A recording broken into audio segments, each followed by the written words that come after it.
हेमलेट पहला अंक दृश्य 1। एल्सिनोर का क्लाव फ्रांसिस्को को पहरे पर। बर्नार्डो का प्रवेश। बर्नार्डो कौन है वहाँ? फ्रांसिस्को तुम कौन हो बताओ, खड़े रहो वहीं, बोलो और बोलो। बर्नार्डो सम्राट चिरायु हो। फ्रांसिस्को कौन? बर्नार्डो।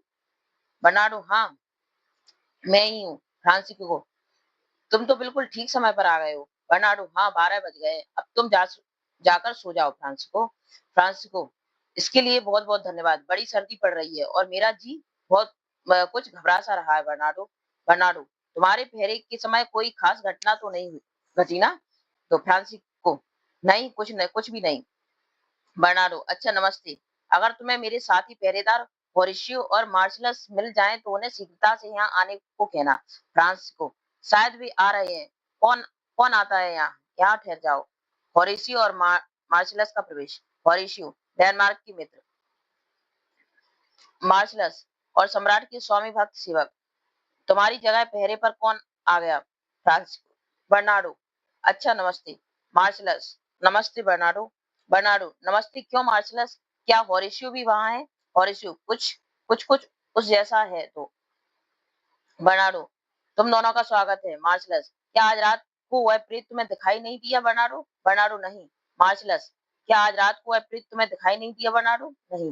मार्शलस हालांकि हम 2 बार खौफनाक चीज को अपनी आंखों से देख चुके हैं, लेकिन होरेशियो उस पर विश्वास ना करके यही कहता है कि यह सब हमारा वहम है। इसलिए मैं आज इसे अपने साथ पहरे पर ले आया हूँ, जिससे यह खुद सब अपनी आंखों से देखकर हमारी बात पर विश्वास कर सके। होरेशियो बंद करो, यह सब बेतुकी बात है, कोई भूत प्रेत नहीं आता है।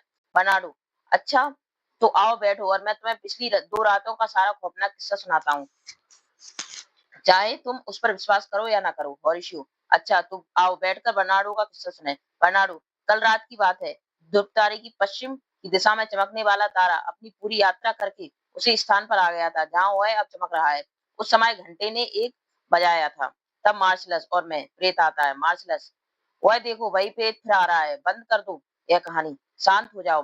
बर्नार्डो हमारे स्वर्गीय सम्राट की तरह उसी के वेश में। मार्शलस तुम तो पढ़े लिखे विद्वान आदमी हो। होरेशियो कुछ बोलो इससे अब। होरेशियो बिल्कुल हमारे स्वर्गीय सम्राट जैसा। ओए इसे देखकर आश्चर्य और भय से मेरा हृदय कांप रहा है। बर्नार्डो यह हमारी तरफ से कुछ भी कहे जाने के लिए खड़ा इंतजार कर रहा है। मार्शलस कुछ पूछो इससे। होरेशियो होरेशियो कौन हो तुम तो आधी रात के समय इस तरह सैनिक वेश में हमारी स्वर्गीय सम्राट की तरह दिखते हुए यहाँ घूम रहे हो? कौन हो बोलो, मैं पूछता हूँ, जवाब दो। मार्शलस यह कुछ नाराज हो गया है। बर्नार्डो यह वह देखो वह जा रहा है। होरेशियो ठहरो, मैं कहता हूँ ठहरो और मेरी बात का जवाब दो। बोलो। प्रेत चला जाता है। मार्शलस वह तो चला गया और कुछ भी नहीं बोला। बर्नार्डो क्यों, क्या हुआ? होरेशियो तुम इस तरह पीले होकर कांप क्यों रहे हो? अब भी क्या यह हमारा वहम ही है? क्या है अब बताओ। होरेशियो मैं ईश्वर की तरफ हाथ उठाकर कहता हूँ कि इससे पहले जब तक मैंने स्वयं अपनी आंखों से ना देख लिया होता, मैं इस बात पर विश्वास ही नहीं करता। मार्शलस क्या यह सम्राट जैसा नहीं लगता था? होरेशियो बिल्कुल उसी तरह जैसे तुम्हारी सब बातें तुमसे मिलती हैं। जब हमारे स्वर्गीय सम्राट ने नॉर्वे के विरुद्ध युद्ध आरंभ किया था, उस समय जो भी वे अपने शरीर पर पहने हुए थे वह सब कुछ ज्यों का त्यों प्रेत पहने था। उसकी आंखें इस तरह जल रही थी जैसे एक बार जब पोलैंड कितने ही प्रयत्नों के बाद भी संधि के लिए राजी नहीं हुआ था, तब उस पर भीषण आक्रमण करते समय उस बर्फीले मैदान में सम्राट की आंखें जल रही थी। ये सब बातें कैसी अजीब हैं। मार्शलस इसी तरह इसी समय पिछली 2 रातों को भी वह हमें दिखाई देता था। होरेशियो कुछ समझ में नहीं आता कि क्या होने वाला है, लेकिन मुझे तो इसे देखकर ऐसा लग रहा है कि हमारे देश में जल्दी कोई ना कोई आफत खड़ी होने वाली है।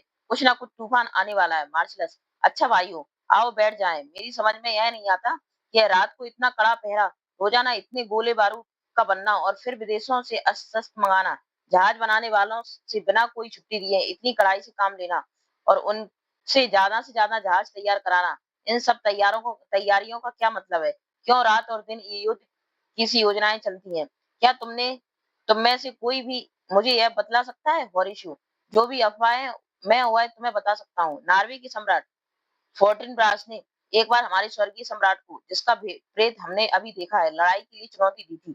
उस लड़ाई में हमारे बहादुर हेमलेट ने फोर्टिन ब्रास को मार डाला और पिछली कानूनी शर्त के अनुसार नॉर्वे की सारी जमीन और संपत्ति हमारे सम्राट की हो गई। अगर फोर्टिन ब्रास उस लड़ाई में जीत जाता तो हमारे सम्राट भी उसकी उतनी ही जमीन और संपत्ति उसे देते। उसी कानून की शर्त के अनुसार फोर्टिनब्रास की सारी जमीन हेमलेट के अधिकार में आ गई। उसी उसी अपनी खोई हुई जमीन और संपत्ति को वापस लेने के लिए नॉर्वे के फोर्टिनब्रास के पुत्र युवक फोर्टिनब्रास ने ऐसे लोगों की एक सेना बनाई है जो सिर्फ अपना खाना लेकर ही अपनी जान गंवाने के लिए तैयार है। उन्हीं को लेकर वह नवयुवक जोशीला नवयुवक इस इरादे से यहाँ आ रहा है कि अपने बाप के खोए हुए सारे अधिकार को बलपूर्वक हमसे छीन ले। मेरा ख्याल है इन तैयारियों का और इस भागदौड़ का एकमात्र उद्देश्य उस आने वाले खतरे का मुकाबला करना है। बर्नार्डो, ठीक यही कारण मालूम होता है। और फिर रात को प्रेत रूप में हमारे स्वर्गीय सम्राट उसी सैनिक वेश में थे। अवश्य यह कोई बड़ा अपशकुन है। होरेशियो, हाँ, मेरी तो उत्सुकता इससे बहुत बढ़ रही है। पता नहीं क्या होने वाला है। उस समृद्धशाली देश रोम में भी सीजर के पतन से कुछ समय पहले ही कहा जाता है रास्तों पर भूत पुकारने लगे थे। इसके अलावा दूसरे भी इसी तरह के अपशकुन हुए थे, जैसे पुच्छल तारे का उदय होना, आसमान से खून की बारिश होना और सूर्य के बीच काले दाग पड़ जाना, चांद जिसके प्रताप से समुद्र में ज्वार आता है, ग्रहण के कारण पूरा छिप गया था। इसी तरह से के अपशकुन जो किसी आने वाली विपत्ति के सूचक होते हैं, हमारे यहाँ भी हो रहे हैं। प्रेत का पुनः प्रवेश, वह देखो फिर आ गया हुआ है शांत। अब मैं इसके सामने आ जाऊंगा, चाहे यह मेरी गर्दन क्यों ना मरोड़ दे। ठहर, ओ प्रेतात्मा ठहर, अगर तू बोल सकती है तो बोल। बोल, तू क्या चाहती है, बोल। क्या मैं किसी तरह तेरे किसी काम आ सकता हूँ? मैं पूछता हूँ, बता हमारे देश पर कौन सी विपत्ति आने वाली है जिससे उसे जानकर हम पहले से तैयार हो जाएं और उसे किसी तरह दूर कर दें। या बोल, ओ प्रेतात्मा, क्या तू इसलिए यहाँ पर रह रही है? तूने अपने जीवन काल में जमीन के नीचे यहाँ कुछ धन गाड़ दिया था।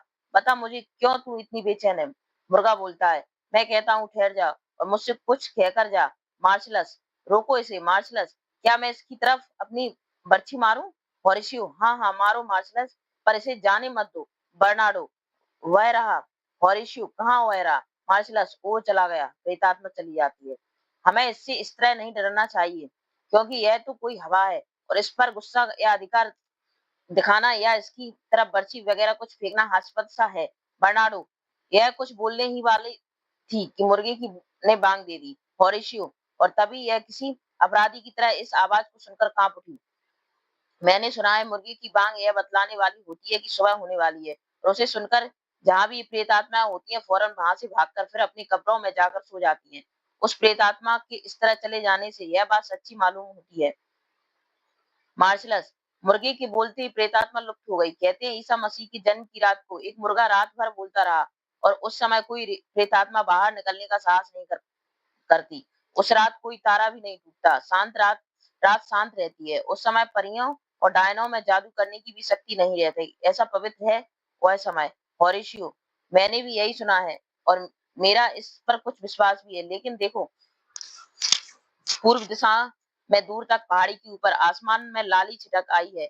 अब हमें यहाँ से चल देना चाहिए और मेरा ख्याल है कि हमें यह सारी बात हेमलेट से जाकर कह देनी चाहिए, क्योंकि मुझे ऐसा लगता है कि हालांकि वह प्रेतात्मा हमसे कुछ तो नहीं बोल रही थी, लेकिन हेमलेट से अवश्य बोलेगी। क्या तुम्हारी भी यही राय है कि अपना कर्तव्य समझकर हमें यह बात उससे कह देनी चाहिए? मार्शलस, हाँ ठीक है, चलो। मैं जानता हूँ कि इस समय वह कहाँ मिलेगा। जाते हैं। दृश्य 2, किले में एक कमरा। सम्राट साम्राज्ञी हेमलेट पोलोनियस लेआर्ड बोल्टीमेंट और कॉर्नेलस सरदारों तथा कुछ सेवकों का प्रवेश।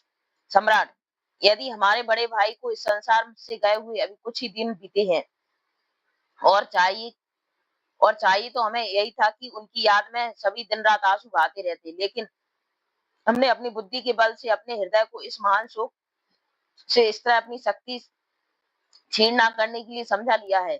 इसी से हम हर समय दुखी हृदय से अपने भाई को याद करते हुए भी और अपनी स्वस्थिर अवस्था में है। इसलिए तुम और जो पहले हमारी भाभी थी अब फिर साम्राज्ञी के रूप में हमारी पत्नी हो और इस राज्य की स्वामिनी हो, इस कारण हमें हर्ष है, लेकिन साथ ही भाई की मृत्यु का दुख भी है। हम लोगों की आंखों में जहाँ खुशी की एक झलक है, वहां कितनी ही आंसू की बूंद भी है। इस तरह हमारे हृदय का दुख और सुख बराबर है। इसलिए हाँ महारानी, इस शादी के लिए तो हमने पूरी तरह से तुम्हारी राय जान ली थी ना। तुमने हमारी प्रार्थना को स्वीकार किया, इसके लिए हम तुम्हारे बहुत आभारी हैं। कॉर्नेलियस और बोल्टीमेंट से अब हम तुमसे इन बातों को कहते हैं जिन्हें तुम पहले से ही जानते हो। वह नव युवक फोर्टिब्रास यह जानकर कि हमारे भाई तो इस संसार में से चले गए हैं और अब हमें क्या ताकत रही है जो उसका मुकाबला कर सके। बराबर हमें इसके लिए दबा रहा है और उसके पिता की सारी जमीन और संपत्ति जो हमारे भाई ने उससे छीनी थी उसे वापस दे दें। यह तो उसकी बात रही। अब हम तुमको अपने इस तरह मिलने का कारण बताएंगे। इस युवक फोर्टिनब्रास का इस तरह का उपद्रव देखकर हमने इसके चाचा को, जो नॉर्वे के सम्राट हैं, लिखा। वे बीमार थे और शक्तिशाली थे। उन्होंने लिखा है कि उन्हें तो अपने भतीजे की इन बातों का पता ही नहीं भी नहीं है। फिर भी हमने उन्हें इसके लिए आगाह कर दिया है कि वह अपने नतीजे को रोके, अपने भतीजे को रोके और कम से कम अपने राज्य से उसकी कोई भी मदद ना करें। अब हम उसको अब हम तुमको कॉर्नेलियस और बोल्टीमेंट, नॉर्वे के सम्राट के पास अपना धन्यवाद संवाद लेकर भेजना चाहते हैं और साथ में यह भी चाहते हैं कि जो कुछ भी तुमसे कहा जाए उसके अलावा किसी तरह की बातें तुम नॉर्वे के सम्राट से नहीं करोगे। अच्छा जाओ, अब जल्दी आने की तैयारी कर लो और इस काम को पूरा करके अपनी वफादारी का सबूत दो। कॉर्नेलियस: अवश्य महाराज। इस काम में तथा और भी कामों में हम अपनी वफादारी का पूरा पूरा सबूत देंगे सम्राट।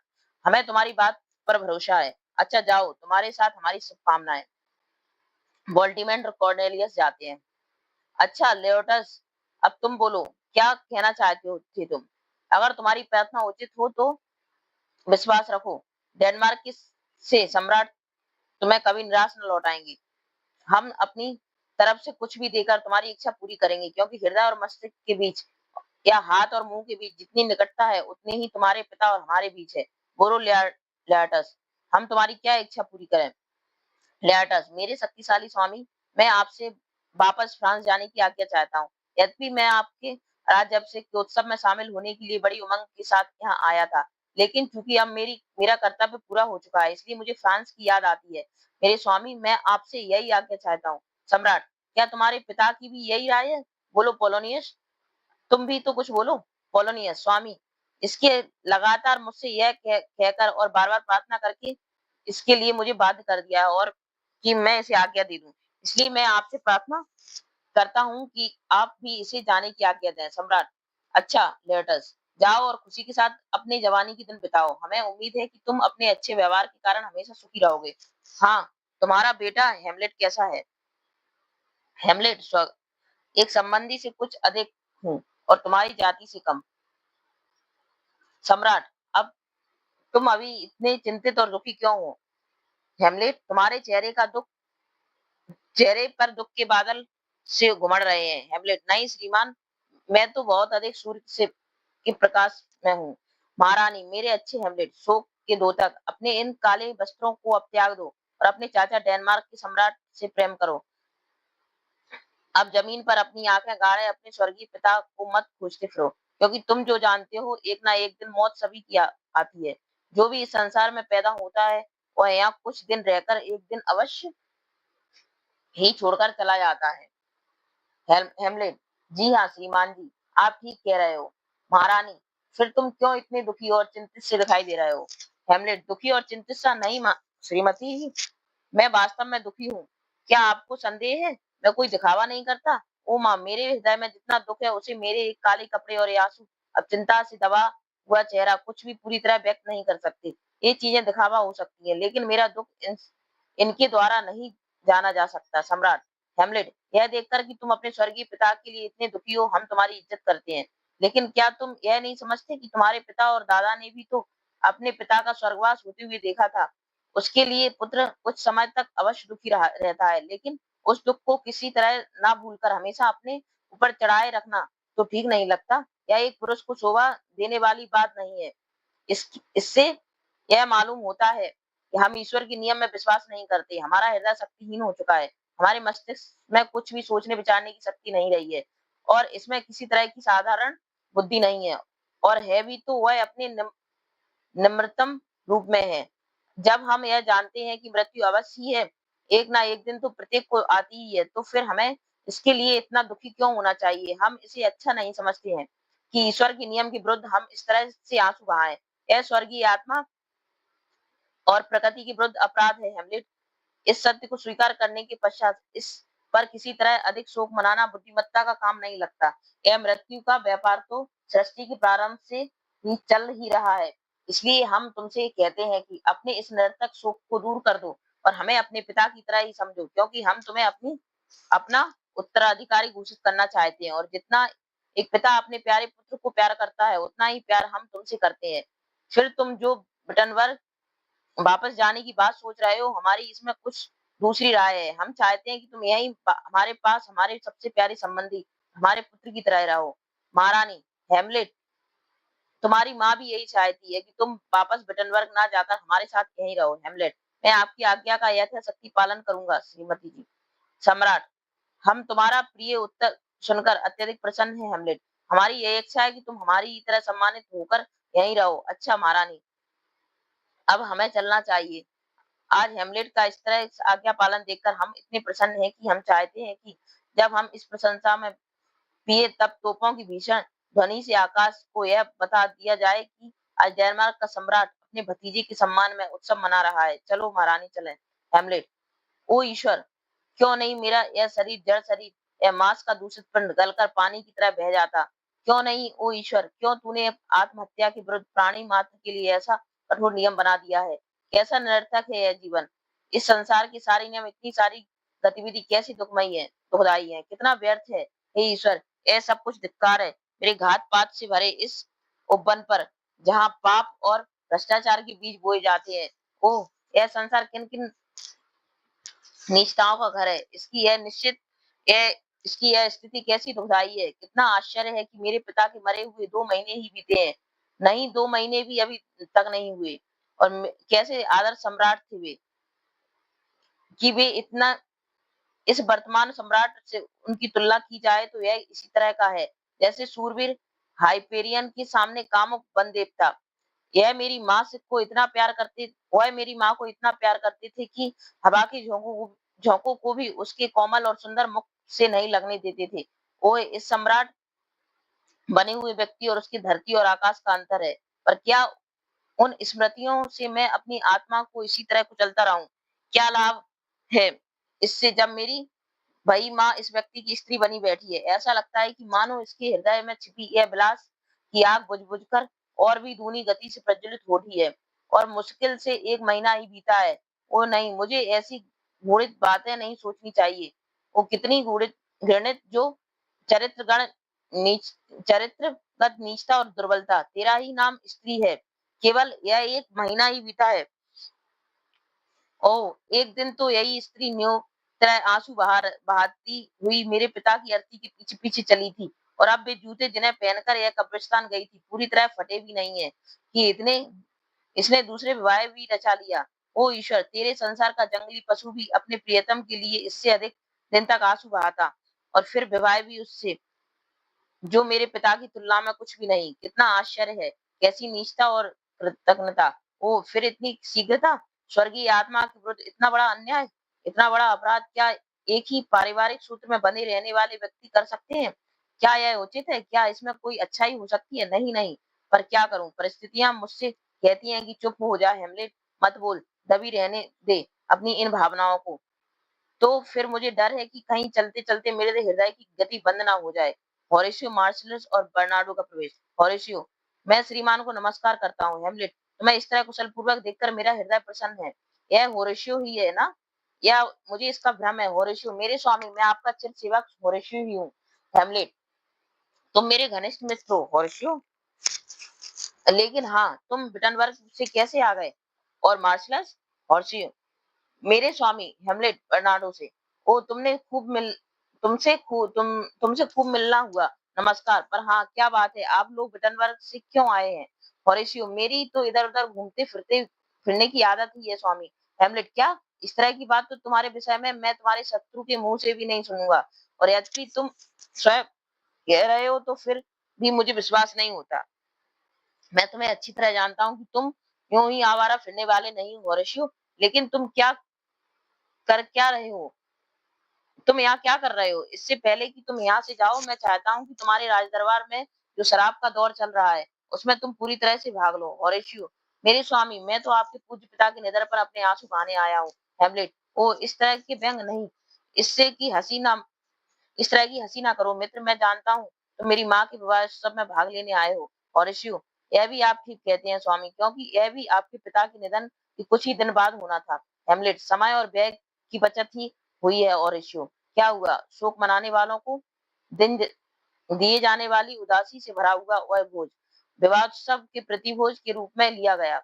ओह ईश्वर, ऐसे घृणित उत्सव को अपनी आंखों से देखने की अपेक्षा मेरी मृत्यु के पश्चात स्वर्ग में यदि मेरा घोरतम शत्रु भी मिलेगा तो मैं उसका स्वागत करूंगा। होरेशियो, मुझे मेरे पिता दिखाई दे रहे हैं। होरेशियो, ओ क्या क्या मेरे स्वामी? हेमलेट, मेरी कल्पना के आंगन में होरेशियो। होरेशियो, पर मैंने तो उन्हें सचमुच अपनी आंखों से देखा था। कितने अच्छे सम्राट थे वे। हेमलेट, सभी दृष्टियों से वे एक सच्चे महान पुरुष थे मित्र। मुझे इस पूरे संसार में उन जैसा कोई व्यक्ति दिखाई नहीं देता। होरेशियो, स्वामी, मैंने कल रात उनको यहाँ देखा था। हेमलेट, किसको देखा था होरेशियो? होरेशियो, आपके स्वर्गीय पिता को स्वामी। हेमलेट, मेरे स्वर्गीय पिता को? होरेशियो, इतना आश्चर्यचकित ना होइए स्वामी, मैं आपको पिछली रात की घटना की सारी बात बताता हूँ और मेरे ये साथी इसके साक्षी होंगे। हेमलेट, क्या घटना है होरेशियो? कृपया मुझसे कहो। होरेशियो, तो सुनिए, पिछली 2 रातों को जब मार्शलस और बर्नार्डो पहरा दे रहे थे, तो काली रात के उस अंधकार में उन्होंने स्वर्गीय सम्राट को देखा। बिल्कुल बेई थे और अपने शरीर पर उसी की तरह के वस्त्र आदि पहने हुए थे। भैया आपके पिता का चेहरा और उसी तरह सैनिक वेश में अपनी राजसी गति से चलते हुए वे इनके सामने आए और थोड़ी दूर रहकर 3 बार इनके सामने से इधर-उधर निकले। इनकी आंखें भय और आश्चर्य से फटी रह गईं। ऐसा लगा मानो एक क्षणों में वे जीवित ही नहीं थे। यह सारी घटना इन्होंने मुझे सुनाई और उस पर विश्वास ना करके मैं एक कौतूहल की भावना से प्रेरित होकर तीसरी रात इनके साथ पहरे पर गया। वहां आधी रात के समय वह सम्राट का प्रेत उसी वेश में और उसी गति से आया। आपसे विश्वासपूर्वक कहता हूँ स्वामी, उस प्रेत में और आपके स्वर्गीय पिता में कोई अंतर दिखाई नहीं देता है। हेमलेट, कहाँ देखा था तुमने यह सब कुछ? मार्शलस, जहाँ हम पहरा दे रहे थे, ठीक वहीं स्वामी। हेमलेट, क्या तुम उस प्रेत से कुछ बोले नहीं? होरेशियो, मैंने उससे उसके विषय में पूछा था, लेकिन उसने उत्तर नहीं दिया। लेकिन मुझे ऐसा लगा कि वह कुछ बोलने वाला ही था कि मुर्गे की बांग दे दी और उसी क्षण वही हमारी आंखों से मिट गया। हेमलेट, कैसी विचित्र घटना है। होरेशियो, यह सब कुछ उतनी ही सच्ची घटना है स्वामी, जैसे मेरा इस संसार में जीवित होना एक सच्ची बात है। हमारा यह कर्तव्य था कि आपसे यह बात कहें, इसलिए हमने यहाँ आकर सब कुछ कह दिया। हेमलेट, ठीक है मेरे मित्रों, लेकिन इसे सुनकर मेरा मस्तिष्क बहुत बेचैन हो उठा है। क्या आज रात को भी तुम लोग पहरे पर जाओगे? मार्शलस, अवश्य जाएंगे स्वामी। हेमलेट, क्या क्या कहा था तुमने कि प्रेत अपने सैनिक वेश में शस्त्रों से सुसज्जित था? मार्शलस, जी हाँ। हेमलेट, क्या सिर से पैर तक भाई? मार्शलस, जी हाँ स्वामी। हेमलेट, तब क्या तुम उसका पूरा चेहरा देख पाए? होर्शियो, हमने देखा था, उसका मुंह कुछ खुला हुआ था। हेमलेट, क्या उसके चेहरे पर क्रोध की रेखाएं मालूम देती थी? होरेशियो, क्रोध तो नहीं, लेकिन उदासी उसके चेहरे पर पूरी तरह दिखाई देती थी। हेमलेट, उसका चेहरा लाल दिखता था या पीला? होरेशियो, बिल्कुल पीला। हेमलेट, क्या उसने आंसू अपनी आंखों से आंखें मिलाई थी? क्या उसने तुम्हारी आंखों से आंखें मिलाई थी? होरेशियो, बहुत अच्छी तरह से। हेमलेट, ओह काश मैं उस समय वहां होता। होरेशियो, आप आश्चर्यचकित रह जाते स्वामी। हेमलेट, हो सकता है, लेकिन क्या वह प्रेत बहुत देर तक ठहरा था? होरेशियो, करीब 2 सेकंड तक। हेमलेट, इससे अधिक नहीं। होरेशियो, हाँ, मेरी उपस्थिति में तो इससे अधिक नहीं। हेमलेट, क्या उसकी दाढ़ी कुछ मटमैली सी थी? होरेशियो, बिल्कुल वैसी ही काली और कुछ भूरापन लिए हुए थी जैसी मैंने राजा मैंने जाती अवस्था में सम्राट के चेहरे पर देखी थी। हेमलेट, आज रात को मैं उसे देखूंगा, संभव है वह आज फिर मिल जाए।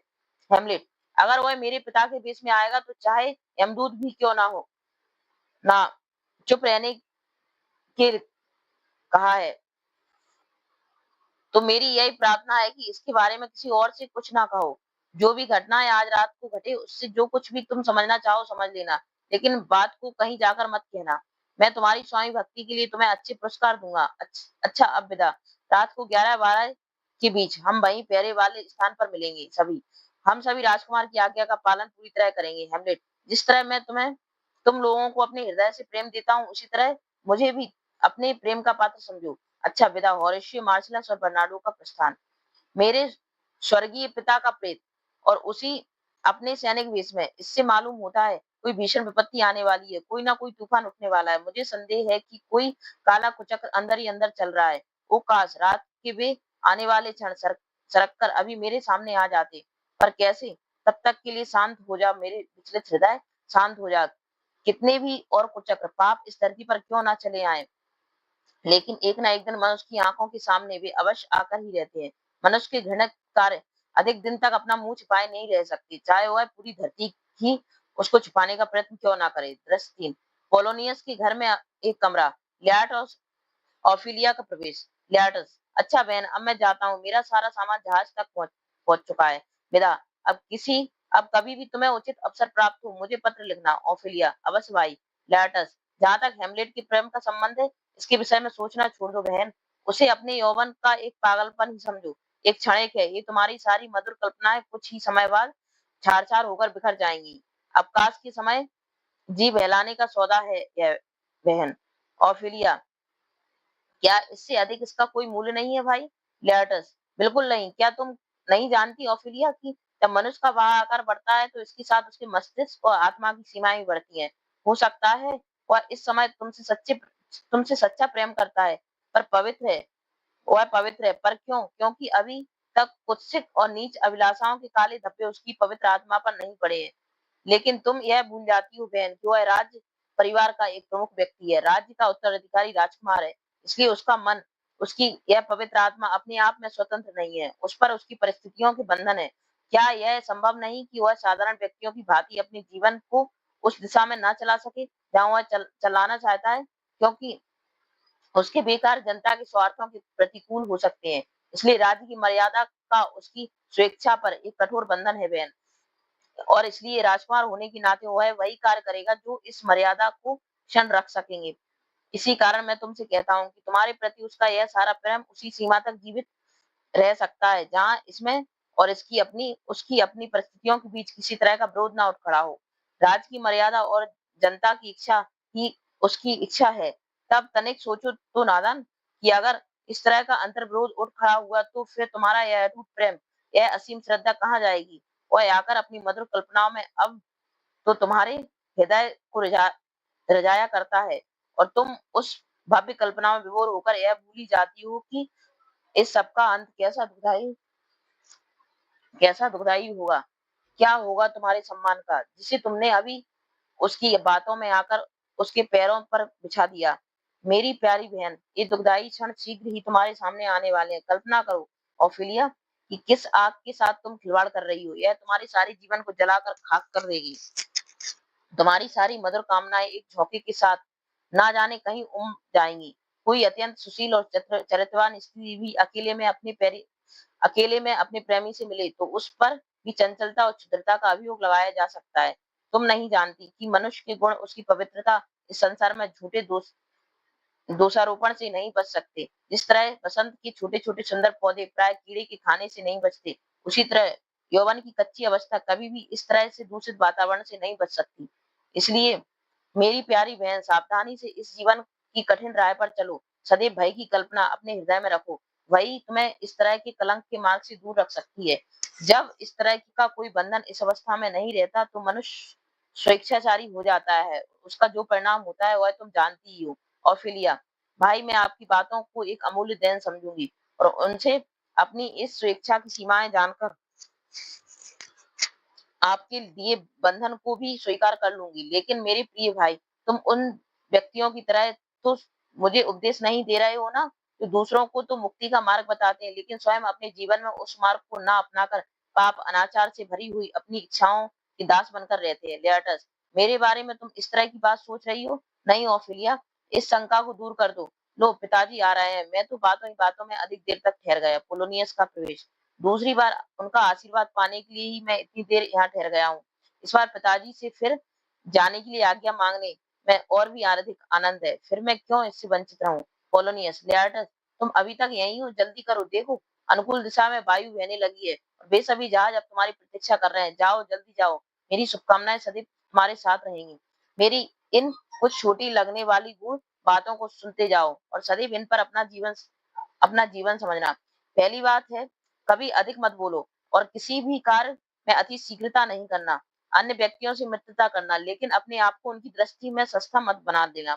एक बार जब तुम अपने मित्र को पूरी तरह परख चुको, तभी उसे अपना अभिन्न समझना। लेकिन हर एक व्यक्ति को जिससे भी तुम्हारा परिचय है अपना अभिन्न मित्र मत समझना। झगड़ा हो तो पहले उसे टालने का प्रयत्न करना, लेकिन जब किसी भी उपाय से नहीं टल सके तो फिर अपने शत्रु पर आग की तरह टूट पड़ना।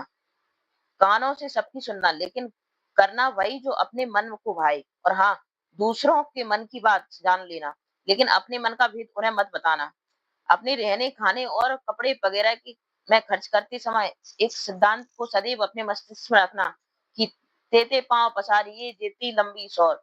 कभी भी अपने अधिक चमक दमक और आभूषण आदि के फेरे में ना पड़ना, क्योंकि मनुष्य का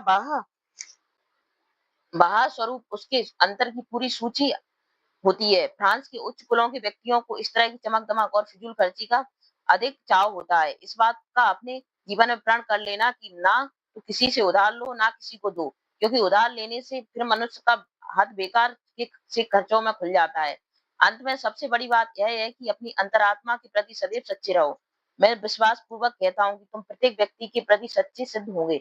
अच्छा विदा, मैं तुम्हें आशीर्वाद देता हूँ और चाहता हूँ कि मेरे आशीर्वाद के साथ ही मेरे ये उपदेश तुम्हारे हृदय को पूरी दृढ़ता से जम जाएं। लेटर्स, मैं आपसे जाने की आज्ञा मांगता हूँ पिताजी। पोलोनियस, हाँ, अब तुम्हारे जाने का समय हो चुका है। तुम्हारे सेवक तुम्हारी प्रतीक्षा कर रहे हैं। लेटर्स, अलविदा ओफेलिया। मेरी बातों को याद रखना ओफेलिया। जब तक तुम स्वयं ही ना उन्हें काट दो, तब तक मेरे हृदय के बाहर नहीं जा सकती। लेटर्स, अच्छा विदा।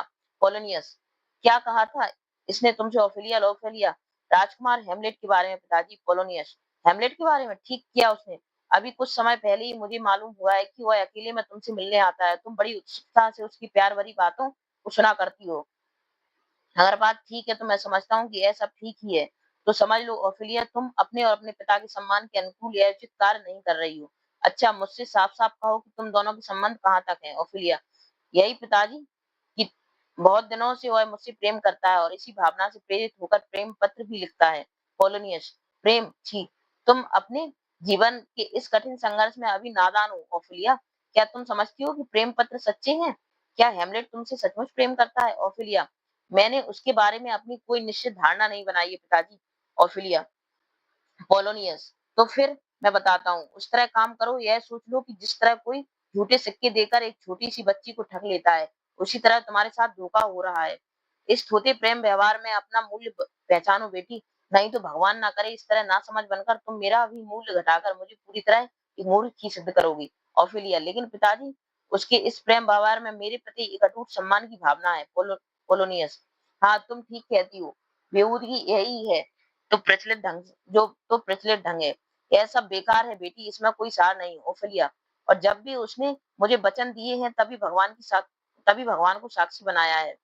पोलोनियस, ठीक है, यही तो जाल मूर्ख पक्षियों को पकड़ने के लिए बिछाए जाते हैं।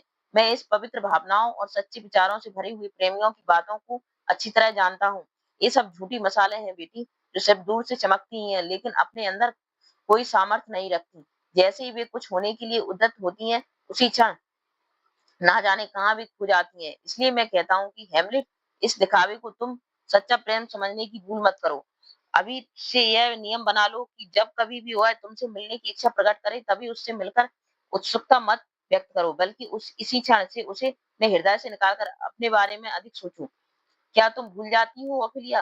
राजकुमार हेमलेट अभी एक नवयुवक है और तुम्हारी अपेक्षा उसे कुछ भी करने की अधिक स्वतंत्रता है। मैं ही शब्दों से कहता हूँ कुछ ही शब्दों में कहता हूँ कि उसकी बातों पर विश्वास ना करो। उसके वे वचन झूठे हैं, तुम्हें इतने सच्चे लगते हैं, लेकिन यह जान लो, उनके पीछे जीवन का एक बहुत बड़ा धोखा छिपा हुआ है बेटी। उन्हें इसी तरह जानो ओफिलिया, जैसे ठगिया सौदागर नादान बच्चियों को कुछ भी सच्ची अच्छी अच्छी बातें बताकर उनके पैसे ठग ले जाता है। बस यही मैं इस विषय में तुमसे कहना चाहता हूँ। इसलिए मैं तुम्हें फिर चेतावनी देता हूँ कि अब यदि हेमलेट तुमसे मिलने आए तो एक क्षण भी उससे बातें करके अपने जीवन का अमूल्य समय का दुरुपयोग ना करना। देखो, हर बात में सावधान रहना। ओफिलिया, आओ अब चलें। ओफिलिया, मैं आपकी आज्ञा का पालन करूंगी पिताजी। प्रस्थान। दृश्य 4। पहरेदार अपनी जगह पर है। इसी बीच हेमलेट, होरेशियो और मार्शलस का प्रवेश। हेमलेट, बड़ी ठंड है, हवा तो शरीर को गलाए डालती है। होरेशियो, हाँ, ऐसी ही काटने वाली हवा चल रही है। हेमलेट, क्या समय होगा? होरेशियो, करीब 12 बजे होंगे। मार्शलस, नहीं, 12 तो पहले बहुत पहले बज चुके हैं। होरेशियो, अच्छा, मेरा तो घंटे की तरह ध्यान घंटे की तरफ ध्यान ही नहीं था। तो फिर उस प्रेत के आने का समय निकट आ रहा है। अंदर नगाड़ों की गड़गड़ाहट और तोपों की आवाज। यह सब कुछ क्या हो रहा है राजकुमार हेमलेट? सम्राट आधी रात के समय उठकर आज खुशियां मना रहा है, शराब पीकर नाच रहा है, गाने का मजा लूट रहा है। जैसे ही उस रईस शराब की घूंट वह अपने गले से नीचे उतारता है, वैसे ही यह घोषणा करने के लिए कि वह कितनी सफलता के साथ पी रहा है, तोपें छोड़ी जाती हैं और नगाड़े पीटे जाते हैं जा रहे हैं। होरेशियो, क्या इस तरह का कोई रिवाज है मेरे स्वामी हेमलेट? है। यद्यपि मैं डेनमार्क का एक निवासी हूँ और मेरे ही देश का एक विशाल रिवाज है, लेकिन मैं स्वयं इसको मानने की अपेक्षा छोड़ने में अधिक पक्ष में हूँ। यह रिवाज जिसके कारण हम कुछ क्षणों के लिए तो पूरी तरह से पागल हो जाते हैं। दूसरे देशों की दृष्टि में हमें बढ़ना और उपेक्षा का पात्र बनाना है। वे हमें शराबी कहते हैं और उसके साथ सुअर कहकर भी पुकारते हैं। इसी कारण हमारे दूसरे कार्य चाहे कितने भी ऊंचे और गौरवशाली हो, उनके कारण हम कभी भी महान नहीं समझे जाते और ना ही हमारे स्वाभिमान वीरता के लिए कोई हमारा गुणगान करता है। प्राय देखा जाता है कि प्रत्येक मनुष्य में एक ना एक दोस्त होता ही है जो जन्मजात होता है और उसके लिए उन्हें दोषी नहीं ठहराया जा सकता, क्योंकि प्रकृति के विधान पर उसका क्या बस है। कभी यह भी होता है कि मनुष्य के स्वभाव में एक प्रकार का असंतुलन पैदा हो जाता है और कोई एक दोष प्रखर होकर उसकी स्वाभाविक बुद्धि को नष्ट कर देता है। इस तरह की बुरी आदत के बस में होकर मनुष्य अपना सद्व्यवहार मानो पूरी तरह खो बैठता है। यह दुर्भाग्य सभी के जीवन के साथ लगा हुआ है। किसी को जन्म से ही यह घेर लेता है और किसी को किन्हीं परिस्थितियों के कारण अकस्मात ही। फिर कितने भी अच्छे अच्छे गुण उनमें हो, चाहे वे कितने भी पवित्र क्यों ना हो, लेकिन उस एक दोष के कारण जिसे दूर करने में वे सर्वदा असमर्थ रहते हैं, वे अन्य व्यक्तियों की उपेक्षा घृणा के पात्र बनते हैं। बुराई की तनिक सी मात्रा अच्छाई की सारी उज्जवलता को दूषित कर देती है, यों कहो उसे पूरी तरह नष्ट कर देती है। प्रेत का प्रवेश। होरेसी, ओए देखो आ गया स्वामी, वही प्रेत। हेमलेट, भगवान मेरी रक्षा करे। ओ, तुम एक अच्छी आत्मा हो या दूषित आत्मा हो? तुम स्वर्ग से यहाँ आए हो या नर्क से? किसी अच्छे विचार को लेकर आए हो या बुरे विचार को? मैं कुछ नहीं जानता, लेकिन तुम्हारी शक्ल सूरत, तुम्हारे यह वेश मेरे हृदय में घबराहट पैदा कर रहा है। मैं तुमसे बोले बिना नहीं रह सकता। मैं तुम्हें अपने पिता सम्राट हेमलेट के नाम से पुकारूंगा। ओ डेनमार्क के सम्राट, मेरी बातों का उत्तर दो। मेरी उत्सुकता और घुटन को अधिक मत बढ़ाओ। मुझसे कहो कि जिस कब्र के नीचे तुम्हें पूर्ण सम्मान के साथ धार्मिक रीति कर्म के अनुसार सुलाद आए थे, वहां से उठकर तुम किस विचार से यहाँ आए हो? उस कब्र ने तुम्हारे लिए अपना द्वार क्यों खोल दिया? सम्राट, इस तरह शस्त्र सुसज्जित और सैनिक वेश में आने का तुम्हारा मंतव्य क्या है? तुम्हारे इस वेश के कारण चांदी का रंग भी कुछ मलिन पड़ गया है। क्या रहस्य है? क्योंकि मनुष्य होने के नाते हमारी बुद्धि सीमित है और इसी कारण हम मूर्ख हैं। लेकिन ओ सम्राट, मुझे बताओ कि तुम्हारी उस उपस्थिति से हमारे हृदयों में इस तरह की उथल पुथल, इस तरह की घबराहट क्यों बढ़ रही है, जिसे सहन करने में हम सर्वदा असमर्थ हैं? इस सब का कारण बताओ। हमसे कहो और इस परिस्थिति में हमें क्या करना चाहिए? प्रेत हेमलेट की ओर कुछ इशारा करता है। होरोशियो, यह तुमसे अपने पीछे आने के लिए कहना चाहता है राजकुमार। लगता है कि कहीं अकेले में यह प्रेत तुमसे कुछ बातें करेगा। मार्शलस, वह देखो किस नम्रता के साथ देखते हुए इशारा कर रहा है। नहीं नहीं, इसके पीछे ना जाना होरोशियो। नहीं, कभी नहीं राजकुमार हेमलेट।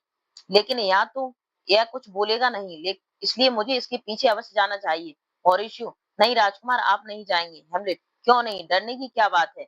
और फिर मुझे इस जीवन में से क्या लगाव है? यह स्थूल शरीर ही तो मिटेगा, मेरी आत्मा तो अमर होकर सदैव जीवित रहेगी। फिर क्या डर? वह देखो, वह मुझे बुला रहा है, मुझे जाना चाहिए। मॉरिशियो, कहाँ?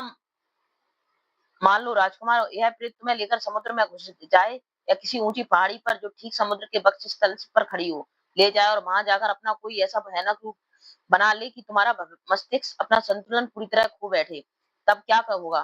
थोड़ी देर इस सब के बारे में तो सोचो स्वामी। वह पहाड़ी स्वयं ही इतनी ऊंची और भयानक है कि अगर वहां से कोई झुककर समुद्र की गरजती लहरों की ओर देखे तो एक साथ आत्महत्या के विचार उसके मस्तिष्क में घुमड़ने लगते हैं। यद्यपि उनका कोई प्रत्यक्ष कारण नहीं होता, लेकिन वह भयानक दृश्य इसके लिए पर्याप्त कारण है। हेमलेट, वह देखो, वह मुझे बराबर बुला रहा है। वो चलो स्वर्गीय सम्राट की प्रेतात्मा, मैं आ रहा हूँ। मार्शलस, नहीं, आप नहीं जाएंगे स्वामी। हेमलेट, दूर रखो अपने हाथों को। मार्शलस, हॉरेशियो, मेरी सलाह मानो राजकुमार, मत जाओ। नहीं, तुम किसी भी स्थिति में नहीं जा सकते। हेमलेट, मेरा भाग्य इस समय मुझे पुकार रहा है और इसी कारण एक अफ्रीकी सिंह की तरह मेरी रग रग में असीम पौरुष जाग उठा है। प्रेत देखता है, वह अभी भी मुझे बुला रहा है। छोड़ दो मुझे, मैं कहता हूँ छोड़ दो, छोड़ दो। मेरी नहीं तो जो भी मुझे जान से रोकेगा, जो भी मुझे जाने से रोकेगा, मेरे हाथ से कटकर पृथ्वी पर गिर पड़ेगा। हट जाओ, मैं आ रहा हूँ प्रेतात्मा, चलो। प्रेत और हेमलेट जाते हैं। होरेशियो, राजकुमार, अपनी भावनाओं में कुछ उन्मत्त सा हो रहा है।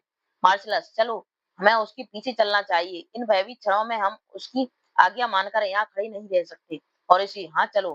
क्या परिणाम होगा इन सबका? मार्शलस, इन सब से यही लगता है कि डेनमार्क की स्थिति में किसी भीषण विपत्ति के बीज फूट रहे हैं। होरेशियो, भगवान हमारी रक्षा करे। मार्शल, नहीं, चलो, हमें उसका पीछा करना चाहिए। जाते हैं। दृश्य 5, किले का दूसरा भाग, हेमलेट और प्रेत का प्रवेश। हेमलेट, कहीं ले जा रहे हो तो मुझे बोलो, नहीं तो मैं आगे तुम्हारे पीछे नहीं चलूंगा। प्रेत, तो सुनो। हेमलेट, मैं इसके लिए तत्पर हूँ। प्रेत, नरक लोक की उस आग में मैं फिर से तपने जाने से पहले मेरे पास अब थोड़ा सा ही समय बाकी बचा है। हेमलेट, क्या तपने के लिए? ओ प्रेतात्मा, मुझे तुम्हारी स्थिति पर दया आती है। प्रीत, इसकी आवश्यकता नहीं। जो कुछ भी मैं कहूँ उसे कान लगाकर पूरी ध्यान से सुनो। हेमलेट, बोलो, मैं उसके लिए पूरी तरह तैयार हूँ। प्रीत, क्या यह सब सुनकर मेरे प्रति किए गए अन्याय का बदला लेने के लिए भी तुम इतने ही तैयार रहोगे? हेमलेट, क्या? प्रीत, सुनो, मैं तुम्हारे स्वर्गीय पिता का प्रेत हूँ। रात्रि में कुछ समय के लिए मैं इसी तरह भटका करता हूँ और फिर बाकी समय नरक की उस आग में जलता रहता हूँ। भूख प्यास सहकर अपने किए पापों का प्रायश्चित करता हूँ। अगर नरक के सारे भेदों को ना खुलने का मेरे ऊपर बंधन ना होता तो मैं तुमसे वह कहानी कहता जिसका एक एक शब्द तुम्हारी आत्मा को कंपित कर देता और तुम्हारे शरीर में बहते रक्त को वही जमा देता। उस भयावनी कहानी से तुम्हारी आंखें इसी तरह बाहर निकल आती और जैसे आकाश में से तारे टूटकर बाहर निकल आते हैं। मैं जो कहता हूँ उसे सुनकर तुम्हारी रोंगटे खड़े हो जाते और तुम्हारे हृदय का तार तार कांप उठता। लेकिन नरक की वह कहानी मनुष्य को नहीं सुनानी चाहिए, क्योंकि वह उसके भयावने रूप को सह नहीं सकता। इसलिए सुनो, अगर तुमने अपने पिता से कभी प्यार किया है तो मेरी बात पर ध्यान दो।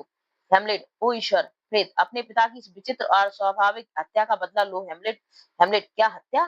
क्या कह रहे हो तुम? प्रेत, सभी हत्याएं घृणित होती हैं, लेकिन इस हत्या से घृणित और अस्वाभाविक और कोई हत्या नहीं हो सकती। हेमलेट, कहो मुझसे, शीघ्रता से कहो, जिससे मैं उसी द्रुत गति से अपने पिता की हत्या का बदला ले सकूं। जितनी द्रुत गति से मनुष्य की प्रेत कल्पनाएं उसके मस्तिष्क में चलती हैं। प्रेत, मैं देखता हूँ कि तुम मेरी बात का बड़ी तत्परता के साथ उत्तर दे रहे हो। वास्तव में अगर यह सब कुछ सुनकर भी खून तुम्हारी रगों में सोया रहता है तो तुम सब कुछ विस्मृत देने वाली नदी लिथे के ऊपर उगने वाली कोई काई से भी काई से भी स्वभाव में अधिक शिथिल हो। अब सुनो हेमलेट, तुम जानते ही हो कि मेरी मृत्यु के बारे में क्या कहानी गढ़ी गई है, कि जब मैं रात को अपने शयनागार में सो रहा था तभी किसी सांप ने मुझे काट लिया और इसी कारण मैं से मेरी मृत्यु हो गई। इस झूठ से पूरे डेनमार्क को बहकाया जा रहा है। लेकिन ओ राजकुमार, मैं तुमसे कहता हूँ कि जिस सांप ने मुझे काटा था वह अब डेनमार्क के राज सिंहासन पर बैठा हुआ है। हेमलेट, कौन?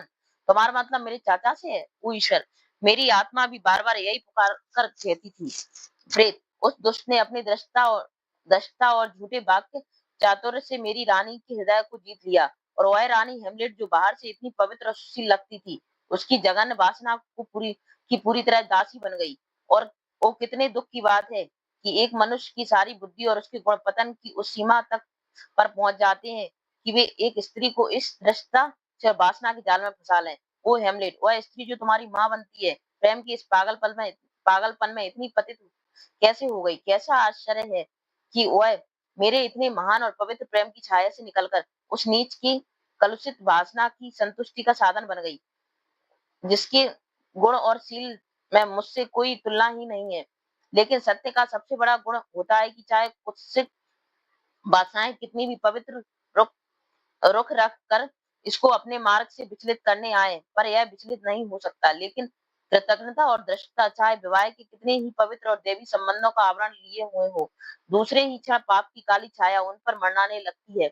वह अपने बीज को नहीं जुटा सकती। हेमलेट, वह पवित्रता और मृत मनुष्यों की उस पापमयी वासनाओं के सामने मानो अपना सारा अस्तित्व खो बैठती है। लेकिन ठहर, वो सुबह होने वाली है, इसलिए मैं संक्षेप में ही सारी बात पूरी करूंगा।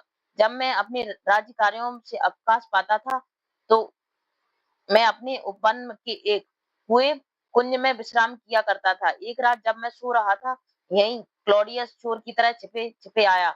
उसके हाथ में जहर से भरी हुई एक शीशी थी, जिसमें से इसने मेरे कान में जहर उड़ेल दिया। यह जहर मनुष्य के खून को इस तरह जमा देता है जैसे दूध में दही की बूंद डालने से जम जाता है। इससे मनुष्य जीवित नहीं रह सकता। जब वह जहर मेरे शरीर के अंदर गया तो एक क्षण को तो मेरा शरीर पूरा कांप उठा और फिर एक कोड़ी की तरह फूट पड़ा। इस तरह मेरी हत्या की गई। हेमलेट, मेरे भाई कहलाने वाले मनुष्य ने ही मेरे राज्य, मेरी स्त्री, यहाँ तक कि मेरी जीवित श्वासों को भी मुझसे छीन लिया है। और ऐसे अनजाने में जब मैं अपने जीवन के लिए पापों का प्रायश्चित नहीं कर पाया और उस पूरे बोझ को लेकर ही इस संसार से उठ गया। ओहो हेमलेट, एक मनुष्य का दूसरे मनुष्य के प्रति इससे भी अधिक जघन्य कार्य क्या हुआ? अगर तुम्हारी आत्मा जीवित है और तो चुपचाप बैठे हुए इन सबको सहन ना कर लेना। हेमलेट, डेनमार्क के इस पवित्र राज सिंहासन को इस पाप और कुलता से दूषित ना होने देना। इस पवित्र स्थान पर पापी को अपने वासना की खिल को मत खिलने दो। उससे पूरा पूरा बदला लो, लेकिन हाँ, अपनी माँ से किसी तरह की शत्रुता रखकर उसकी तरफ कभी अपना हाथ ना उठाना। तुम्हारे बदले की इस आग में उसका शरीर न झुलसने पाए। ध्यान रखना, उसके पापों के लिए उसकी आत्मा उसे कभी चैन की नींद नहीं सोने देगी और फिर ईश्वर उसे दंड देगा। बस यही मुझे कहना था। देखो, जुगनुओं का प्रकाश फीका पड़ने लगा है, सुबह होने वाली है। अच्छा, विदा। देखो, मेरी बात भूल न जाना। प्रेत चला जाता है। हेमलेट, सुन लो, ओ देवदूतों, तुम इन सब के साक्षी हो। ओ पृथ्वी, तूने भी यह सब सुना है। अब और किसको साक्षी बनाऊं मैं?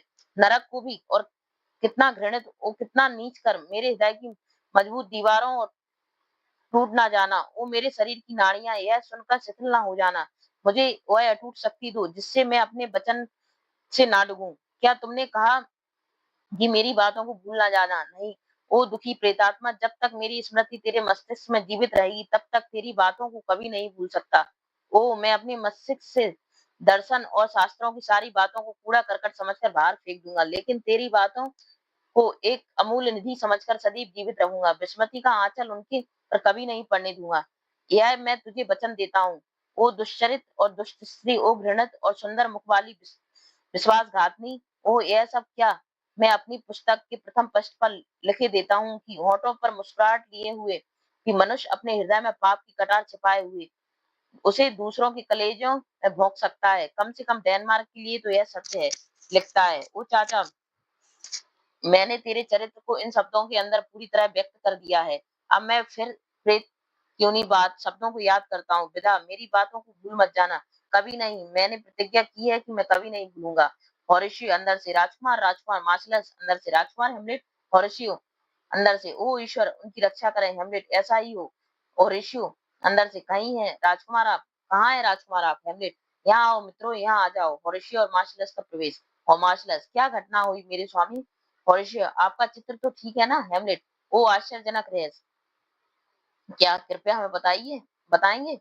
हेमलेट, नहीं, तुम यह सब बाहर किसी दूसरे से कह दोगे। हॉरेशियो, मैं इसके लिए वचन देता हूँ। मेरे मुंह से यह बात कभी भी किसी दूसरे के सामने नहीं निकल पाएगी। मार्शलस, मैं भी इसी किसी से नहीं कहूंगा। हेमलेट, तो फिर विचार करो, यह सब कुछ क्या है? क्या कभी भी इसकी कल्पना की जा सकती है? लेकिन देखो, बात किसी दूसरे के कानों में नहीं जानी चाहिए। हॉरेशियो और मार्शलस, हम ईश्वर की ओर हाथ उठाकर वचन देते हैं। हेमलेट, इस तरह का नीच, दुष्ट और कभी भी डेनमार्क की धरती पर नहीं हुआ। लेकिन कैसा कपटी है, दुष्ट है हुआ है हॉरेशियो। लेकिन केवल इतना ही कहने के लिए प्रेत को आने की क्या आवश्यकता थी राजकुमार? हेमलेट, ठीक कहते हो तुम। इसलिए बिना बात को आगे बढ़ाए मेरा विचार है कि हमें एक दूसरे से विदा ले लेनी चाहिए। तुम लोग अपने अपने कामों पर यहाँ जहाँ जाओ वहां जाओ, क्योंकि प्रत्येक व्यक्ति को अपनी इच्छा और कार्य की पूरी स्वतंत्रता नियंत्रित रहता है। मैं भी जाकर ईश्वर की प्रार्थना करूंगा। हॉरेशियो, यह तो और भी कौतूहल और उलझन भरी हुई बात कह रहे हो राजकुमार। हेमलेट, मुझे इसका दुख है कि तुम्हें मेरे उत्तर से संतोष नहीं है। हॉरेशियो, नहीं राजकुमार, इसमें दुख की क्या बात है? मुझे असंतोष क्यों होना चाहिए? हेमलेट, ठीक है, लेकिन हॉरेशियो, असंतोष की बात है। मैं सेंट पैट्रिक की शपथ खाकर कहता हूँ कि इसमें संतोष कहाँ। उस प्रेत के बारे में मैं यह कह सकता हूँ कि वह सच्चा प्रेत था, कोई दुष्टात्मा नहीं थी। हमारे बीच क्या बातें हुई इसके बारे में तुम मुझसे पूछना चाहते हो तो थोड़ा धैर्य रखो। और फिर एक बात और, तुम दोनों ही मेरे मित्र हो, सैनिक और विद्वान हो। क्या तुम मुझे एक वचन दे सकते हो? होरेशियो, अवश्य। क्या वचन है राजकुमार हेमलेट? जिस प्रेत को तुमने देखा उसके बारे में किसी को नहीं कहना। होरेशियो और मार्शल, हम वचन देते हैं। हेमलेट, इतना कहना ही पर्याप्त नहीं है, शपथ लो। होरेशियो, मैं शपथ खाकर कहता हूँ कि मैं इस बात को किसी से नहीं कहूंगा। मार्शलस, इसी तरह मैं भी। हेमलेट, मेरी तलवार के ऊपर हाथ रखकर शपथ खाओ। मार्शलस, हमने पहले ही शपथ ले ली है राजकुमार। हेमलेट, नहीं, तलवार पर हाथ रखकर फिर से एक बार कहो। प्रेत, नीचे से खाओ शपथ। हेमलेट, क्या तुमने कहा? ओ पवित्र प्रेतात्मा, क्या अब भी तुम यही हो? आओ मित्रों, शपथ ले लें। क्या तुम उस छिपे हुए प्रेत की आवाज नहीं सुन रहे हो? होरेशियो, अच्छा राजकुमार, कहो क्या कहें। हेमलेट, मेरी तलवार पर हाथ रखकर कहो कि जो कुछ भी हमने आज रात को देखा उसे कभी किसी से नहीं कहेंगे। प्रेत, नीचे से खाओ शपथ। हेमलेट, यहाँ भी क्या प्रत्येक स्थान पर तुम रहते हो? प्रेत, आओ मित्रों, यहाँ आ जाओ और अब शपथ खाओ। प्रेत, नीचे से खाओ शपथ। हेमलेट फिर बोला, ओ वृद्ध आत्मा, फिर तू ठीक उसी समय बोला। तू इतनी शीघ्रता से हमारे साथ आ रहा है। आओ मित्रों, तनिक और दूर चले। होरेशियो, मैं दिन और रात की शपथ खाकर कहता हूँ कि वास्तव में यह विचित्र घटना है। हेमलेट, यदि ऐसा है तो इसे एक अपवित्र प्राणी की तरह मानो और इसके बारे में अपनी उत्सुकता अधिक मत बढ़ाओ। आकाश और पृथ्वी में ना जाने कितनी ऐसी वस्तुएं हैं जिन्हें हमारी सीमित वृद्धि नहीं जान पाती है। लेकिन अब आओ, और अगर ईश्वर की दया चाहते हो तो वही शपथ लो कि उस समय जब मैं सबके सामने एक पागल का सा रूप बना कर जाऊंगा, तब तुम कुछ भी मेरे विषय में अन्य व्यक्तियों को नहीं बताओगे। हो सकता है कि इस तरह का आवरण मेरे लिए आवश्यक हो। उस समय मुझे देखकर तुम अपने हाथ बांधे और सिर हिलाए हुए यह कहना कि अगर हम चाहते तो इसका रहस्य बता सकते थे। अगर हम चाहें तो सभी बातें खुलकर रख सकते हैं। या फिर कुछ लोग हैं जो इस सब के बारे में कुछ और अधिक बातें जानते हैं, जिससे सुनने वालों को मालूम हुआ कि तुम अवश्य पागलपन के बारे में कुछ ना कुछ जानते हो। अगर तुम ईश्वर की दया चाहते हो या यह चाहते हो कि तुम्हारी घोर आपत्तियां में वह तुम्हारी सहायता करे, तो वचन दो ये बातें तुम अपने मुंह से नहीं निकालोगे। प्रेत, नीचे से खाओ शपथ। हेमलेट, शांत शांत, ओ विशुद्ध आत्मा, भी शपथ खाते हैं। अब मित्रों, मैं अपने हृदय से सारे स्नेह के साथ तुम्हारा हूँ। अब ईश्वर ने चाहा तो तुम जैसा छोटा आदमी तुम्हारे लिए जो कुछ भी कर सकता है वह अवश्य करेगा। आओ प्यारे मित्रों की तरह साथ साथ चलें, लेकिन फिर भी अपने होठों पर उंगली रखकर। समय बहुत खराब है। ओ मेरे दुर्भाग्य, तूने मुझे इतना शक्तिशाली क्यों नहीं बनाया जिससे कि मैं संसार की सारी पीड़ा को, इसके सारे पाप को सुख शांति के रूप में बदल देता। आओ मित्र, अब चलें।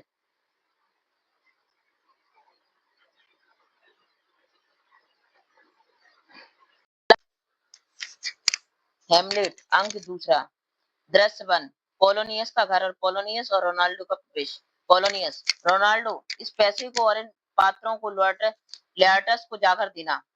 रोनाल्डो, अवश्य श्रीमंत। पोलोनियस, रोनाल्डो, सबसे अच्छी बात तो यह होगी कि उससे मिलने के पहले तुम अन्य व्यक्तियों से उसके चरित्र और रहन सहन के बारे में पूरी तरह जान लेना। रोनाल्डो, यही तो मैं करूंगा स्वामी। पोलोनियस, हाँ, बातचीत करने में तो तुम अत्यधिक चतुर ही हो। पहले तो तुम यह मालूम करना कि डेनमार्क के कितने व्यक्ति पेरिस रहते हैं, और फिर उनके रहन सहन, व्यवहार, अन्य कार्यों के विषय में पूरी जानकारी करना। पहले ही सीधे यह मत पूछ लेना कि लियाड्रस कहाँ है और कैसी है, बल्कि सबसे पहले यह पूछना कि लियाड्रस को जानते हो या नहीं। इसके बाद उसके बारे में बातें करना प्रारंभ करना, वह भी यह दिखाते हुए कि तुम उसके बारे में कुछ अधिक नहीं जानती हो। फिर यही प्रकट करना कि उससे और उसके माँ बाप से तुम्हारा बहुत थोड़ा सा परिचय है। समझे मेरी बात?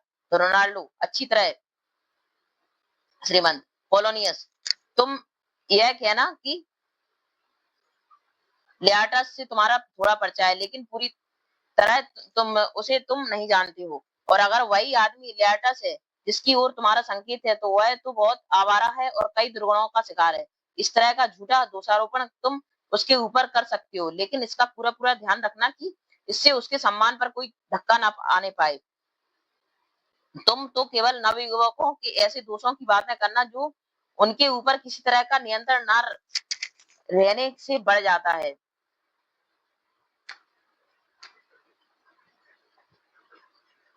रोनाल्डो, जैसे जुआ, यही है ना आपका मतलब?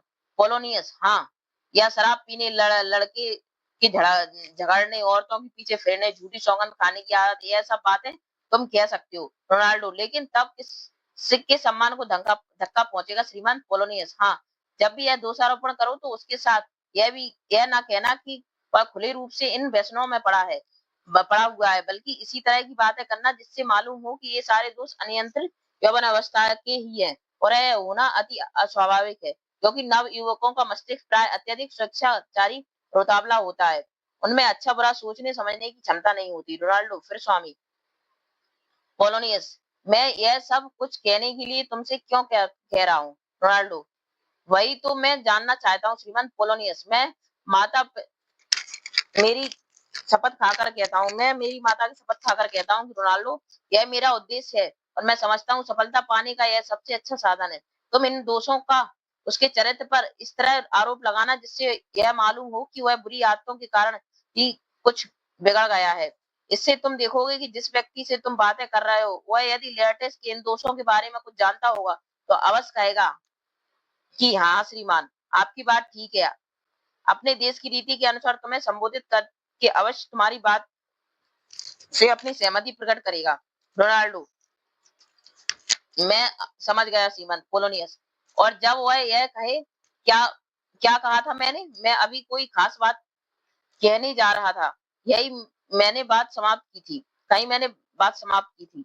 रोनाल्डो, आप कह रहे हैं कि तब तुम्हें अपने देश की रीति के अनुसार संबोधित करके अवश्य तुम्हारी सहमति प्रकट करेगा। पोलोनियस, हाँ हाँ ठीक है यही।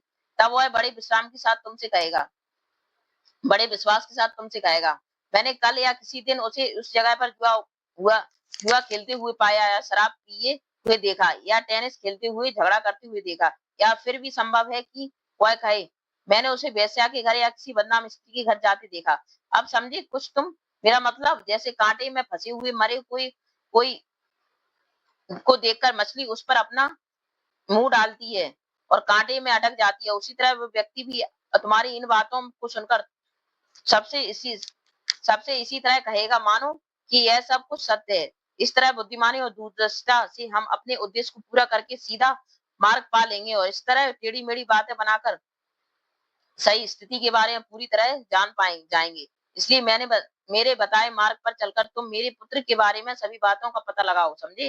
रोनाल्डो, जी अवश्य स्वामी। पोलोनियस, जाओ पिता, ईश्वर तुम्हें सफलता दे। रोनाल्डो, अच्छा श्रीमंत। पोलोनियस, या फिर अवश्य अपनी आंखों से सब कुछ देखकर उसके चरित्र और व्यवहार के बारे में जानकर अपनी संतुष्टि कर लेना। रोनाल्डो, वह तो मैं अवश्य करूंगा। पोलोनियस, और जिस स्थान में वह बह रहा है उसे उसी में बहने देना। रोनाल्डो, बहुत अच्छा स्वामी। पोलोनियस, अच्छा पिता। रोनाल्डो जाता है। ओफिलिया का प्रवेश। क्यों ओफिलिया, तुम कैसी हो?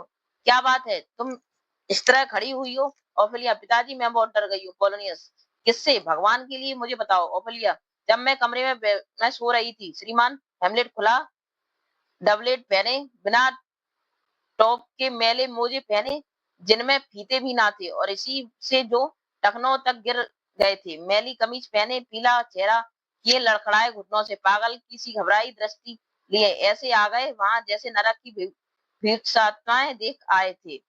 पोलोनियस, क्या हुआ? प्रेम में ऐसा हो गया है? ओफिलियन, मैं नहीं जानती पिताजी, पर मुझे डर लगता है। पोलोनियस, क्यों, क्या हुआ, मुझे भी बताओ। ओफिलिया, पहले पहले पहले पहले तो उसने कसकर मेरी कलाई पकड़ ली और फिर एक हाथ पीछे सरक गया, फिर अपना दूसरा हाथ अपने माथे पर रखकर वह मेरे चेहरे की ओर इस तरह घूरकर देखने लगा जैसे मानो अभी इसे हाथ से उखाड़ कर ले जाएगा। इसी तरह वह काफी देर तक खड़ा रहा। इसके बाद उसने मेरे हाथ को थोड़ा हिलाया और अपने सिर को भी 3 बार हिलाकर इस तरह लंबी और दर्द भरी सांस ली कि मुझे लगा कि उसका हृदय अभी फट जाएगा, उसके जीवन की गति इसी क्षण रुक जाएगी। तब उसने मेरा हाथ छोड़ दिया और फिर भी मेरी और पीछे मुंह मोड़कर चलता गया। मैं क्या कहूँ, उसकी आंखें मार्ग देखने की बजाय मुझे घूरकर देख रही थी। पोलोनियस, अच्छा मेरे साथ आओ, मैं जाकर सम्राट से मिलने का प्रयत्न करूंगा। यही तो प्रेम का पागलपन है जो अपने आवेश की क्षणों में मनुष्य की हत्या और अन्य कितनी ही बातों पर उतारू हो जाता है। मुझे तुम्हारी इस दयनीय अवस्था पर दुख है बेटी, लेकिन हाँ, तुमने कभी उसको कोई कड़ा उत्तर तो नहीं दिया? ऑफिलिया, नहीं पिताजी, केवल आपकी बात मानकर मैंने उससे प्रेम पत्रों को स्वीकार करना बंद कर दिया था, और साथ में यह भी कहा था कि अब वह मुझसे कभी मिलने का प्रयत्न न करे। पोलोनियस, इसी धक्के में और पागल हो गया है। ओह, मुझे कितना दुख है कि मैंने उसके साथ इस तरह का व्यवहार किया। मुझे और अधिक सावधानी के साथ उससे संबंध में कुछ निर्णय करना चाहिए था। मैं तो सोचता था कि वह आवारा की तरह अपने प्रेम के झूठे वादों से तुम्हें बहका रहा है और एक ना एक दिन तुम्हें बर्बाद करना चाहता है। लेकिन धिक्कार है मेरे इस तरह के संदेह पर। हम जैसे बूढ़े आदमियों के लिए यह उतावलापन स्वाभाविक है कि हम अच्छे और बुरे को ठीक परख ना करके अपने को ही अधिक चित्रों समझकर कुछ दूसरा ही रास्ता ठीक समझती है। जबकि नवयुवक और युवतियों के साथ यह दोष नहीं रहता। आओ सम्राट के पास चलें, उनसे यह सारी घटना कह देनी चाहिए, नहीं तो उसके पागलपन को छिपाने से ना जाने और क्या आपत्ति खड़ी हो सकती है। बात खोल देने से वह तुमसे प्रेम करता है। सम्राट थोड़े क्रुद्ध हो जाएंगे, लेकिन यह उससे कहीं अच्छा होगा चाहते हैं। दृष्टि, महल में एक कमरा तो वही बचती है। सम्राट, महारानी, रोजनक्रेंट्स और गिल्टन स्टर्न और अन्य सेवकों का प्रवेश।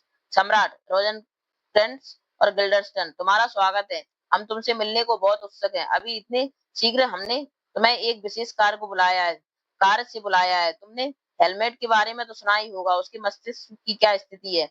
हम समझते हैं कि वह जो पहले अपनी सामान्य अवस्था में था, अब नहीं है। हम इसका कारण उसके पिता की मृत्यु के गहरे धक्के के सिवा कुछ भी नहीं समझ सकते। इसलिए हम चाहते हैं कि तुम दोनों कुछ दिनों के लिए हमारे यहाँ रहो। और चूंकि बचपन से ही तुम हेमलेट के मित्र रहे हो, तुम्हारा स्वभाव और तुम्हारी आयु एक सी है। तुम उसके साथ रहकर उसका विक्षुब्ध मस्तिष्क अच्छी अच्छी बातों की ओर मोड़ सकते हो और तब उसके जीवन की पूरी गतिविधि से यह पता लगाना कि उसके पागलपन का क्या कारण है। अगर कोई ऐसा कारण जिसे हम नहीं जानते, तो उसका पता लगने लगने पर हम उसका यथोचित प्रबंध कर सकेंगे। यही हम तुमसे चाहते हैं। महारानी, प्राय वह तुम दोनों की ही बातें सुन करता है। इसी कारण हमने सोचा कि संसार में तुम दोनों से अधिक मित्रता वह किसी से नहीं रखता। अगर तुम हमारी प्रार्थना पर कृपा करके हमारे यहाँ कुछ समय के लिए ठहर जाओ और जो भी हम पता लगाना चाहते हैं उसमें हमारी सहायता करो, तो विश्वास करो, जैसे एक सम्राट को उन दो व्यक्तियों के प्रति जो उसका समय का लाभ देते हैं करना उचित है, वैसे ही धन्यवाद और अनेक उपहार से तुम्हारा चित्त प्रसन्न करेंगे। रोजनक्रंच, आप हमारे स्वामी और स्वामी है, दोनों हमसे प्रार्थना कर रहे हैं। नहीं श्रीमंत, आपको तो आज्ञा देनी ही उचित है। हम सदैव उस आज्ञा का पालन करेंगे। गिल्टन, हम दोनों आपकी सेवा में उपस्थित हैं। जो भी आपकी आज्ञा होगी वही हमारा कर्तव्य होगा। सम्राट, धन्यवाद रोजनक्रंच और गिल्डरस्टन। महारानी, हमारा भी धन्यवाद स्वीकार करो भद्रपुरुष। और अब हम तुमसे प्रार्थना करते हैं कि फौरन जाकर हमारे बेटे हेमलेट से मिलो और इस समय पागल की तरह हो रहा है सेवक से इन्हें हेमलेट के पास पहुंचा दो। गिल्डरस्टन, हे ईश्वर, हमारे प्रयत्न हमारे मित्र हेमलेट के लिए लाभकारी सिद्ध हो। महारानी, अवश्य होंगे। रोजनक्रंच और गिल्डरस्टन और अन्य सेवकों का प्रस्थान। पोलोनियस आता है। पोलोनियस, सम्राट, नॉर्वे को भेजे हुए हमारे राजदूत शुभ सूचनाओं के साथ वापस आ गए। सम्राट, ओ पोलोनियस, तुम सदैव शुभ सूचना ही लाते हो। पोलोनियस, क्या आप ऐसा सोचते हैं स्वामी? मैं आपको विश्वास दिलाता हूँ सम्राट कि मैं अपने कर्तव्य को सबसे ऊपर समझता हूँ। अपनी आत्मा को ईश्वर और अपने सम्राट की सेवा में समर्पित कर समझता हूँ। मुझे हेमलेट के पागलपन का कारण मालूम हो गया है स्वामी। और यह उस हद तक नहीं, और उस हद तक ठीक है जब तक मैं यह ना समझ लूं कि मेरे मस्तिष्क ने पूरी तरह काम करना बंद कर दिया है। सम्राट, क्या बताओ पोलोनियस, हम यह जानने के लिए बड़े उत्सुक है। पोलोनियस, पहले दूतों की बातें सुन लीजिए, इसके बाद मेरी बातें तो अंत में सारे रहस्य को खुलेंगी। सम्राट, अच्छा, तो तुम ही जाकर उचित स्वागत के साथ उन्हें यहाँ ले आओ। पोलोनियस जाता है। मेरी प्रिय महारानी, पोलोनियस कहता है, उसने हेमलेट के पागलपन का कारण जान लिया है महारानी। मेरे विचार से तो उसके पिता की मृत्यु और फिर उसके बाद इतने शीघ्र हमारा विवाह कर लेना ही इसका मुख्य कारण हो सकता है। सम्राट, उसे सब पता चले गया। वोल्टीमेंट और कॉर्नेलियस के साथ पोलोनियस का पुनः प्रवेश। मेरे अच्छे साथियों, आओ स्वागत है। कहो वोल्टीमेंट, हमारे भाई नॉर्वे के सम्राट ने क्या कहलाकर भेजा है? वोल्टीमेंट, उन्होंने आपकी शुभकामनाओं के बदले एक बहुत ही संतोषजनक उत्तर भेजा है सम्राट। जैसे ही हमने आपका संदेश उन्हें कहकर सुनाया, उसी समय उन्होंने अपने भतीजे के साथ ही सभी सैनिकों को गिरफ्तार करने की आज्ञा दे दी और फिर कहा कि उन्हें यह कुछ भी नहीं मालूम था, ना तो ना तो यह जानते थे कि यह सारी सेना पोलैंड पर आक्रमण करने के लिए तैयार की जा रही है। उन्होंने इस बात पर बहुत खेद प्रकट किया है कि फोर्टिनब्रास ने उनकी बीमारी और वृद्धावस्था का अनुचित लाभ उठाया है, इसलिए उन्होंने ऐसी कठोर आज्ञा दी है। संक्षेप में मैं आपको सारी बात बताता हूँ। फोर्टिनब्रास ने अपने चाचा की बात मान ली है और उसने सम्राट को वचन दिया है कि भविष्य में वह कभी भी आपके विरुद्ध इस तरह का षड्यंत्र नहीं रचेगा। इससे अत्यधिक प्रसन्न होकर नॉर्वे के सम्राट ने अपने भतीजे को 3,000 क्राउन प्रति वर्ष देने का वचन दिया है और कहा है कि वह अपनी सेना से पोलैंड पर आक्रमण कर सकता है। इस पत्र में उन्होंने अपनी प्रार्थना लिख दी है, पत्र देते हुए कि आप कृपा करके अपने राज्य की सीमा में से उन सेनाओं को शांतिपूर्वक निकाल जाने दें। सम्राट, हमें यह सब सुनकर अत्यधिक हर्ष है और अब अधिक अवकाश के समय हम यह पत्र पढ़ेंगे, उस पर विचार करेंगे और फिर उत्तर देंगे। इससे पहले हम तुम्हारे इस कष्ट के लिए तुम्हें धन्यवाद देते हैं कि तुम्हें इस थकान के पश्चात विश्राम करने की आज्ञा देते हैं। हम फिर एक बार तुम्हारी इस यात्रा से लौटने के उपलक्ष्य में तुम्हारा स्वागत करते हैं और प्रार्थना करते हैं कि रात्रि को हमारे साथ ही बैठकर भोजन करना। बोल्टीमेंट और कॉर्नेलियस का प्रस्थान। पोलोनियस, इस सारी हलचल का निष्कर्ष मैंने ठीक ही निकाला है और अब यह बता में कि मेरा कर्तव्य क्या है, मेरी दृष्टि में आपका क्या स्थान है। मैं आपका समय नष्ट नहीं करूंगा क्योंकि इसका आपस में संबंध उसी तरह का है जैसे रात और दिन का। बुद्धिमानी की सबसे बड़ी पहचान है कि किसी बड़ी बात को कम से कम शब्दों में कह देना। इधर उधर घुमा फिराकर कहना तो उसका बाह्य रूप है। इसलिए मैं आपकी पूरी बात संक्षेप में ही कहूंगा। आपका सोयोग्य पुत्र हेमलेट पागल हो गया है, यही मैं कहूंगा, क्योंकि बिना यह कहे मैं पागल वह पागल है, कोई पागलपन की परिभाषा कैसे दे सकता है। लेकिन छोड़िए, यह बात विषय से बाहर है। महारानी, निश्चयात्मक रूप से कुछ बताओ पोलोनियस। इस तरह अपना वाक्य चातुर ना दिखाओ। पोलोनियस, मैं कोई बात झूठ नहीं कर रहा हूँ महारानी, इसमें कोई संदेह नहीं। मैं आपको पूरा विश्वास दिलाता हूँ कि वह पागल हो गया है। फिर इसमें भी संदेह नहीं कि उसकी यह दयनीय स्थिति है और यह और भी दुखदायी सत्य है कि वह इस स्थिति में है। लेकिन यह सब तो मूर्खतापूर्ण वाक चातुर्य है और इसलिए अब मैं इसे छोड़ता हूँ और साफ साफ अपनी सारी बात बताता हूँ। तो फिर यह मान लो कि वह पागल है। वह अब रह जाता है प्रश्न यह है कि इसका कारण क्या है, क्योंकि पागलपन का कोई कारण होना चाहिए, इसलिए कारण है की खोज करनी चाहिए और इसके लिए मुझे कहना है। सुनिए, मेरी पुत्री ने मेरे प्रति उचित सम्मान दिखाते हुए अपना कर्तव्य समझकर यह पत्र मुझे दिया है। अब मैं इसे पढ़कर सुनाता हूँ, आप इसकी बातों से अपना निष्कर्ष निकालिए। मेरी अत्यंत सुंदर देवी ओफिलिया, जो कि मेरे हृदय की एकमात्र स्वामिनी है। सुंदर, यह शब्द तो प्राय प्रयोग में आता है, मुझे इतना इससे घृणा है। खैर, आगे और सुनिए, पढ़ता हूँ। दूध के समान श्वेत और स्वच्छ उसके अंतर पटल पर यह पंक्तियां सदा के लिए विद्यमान रहे।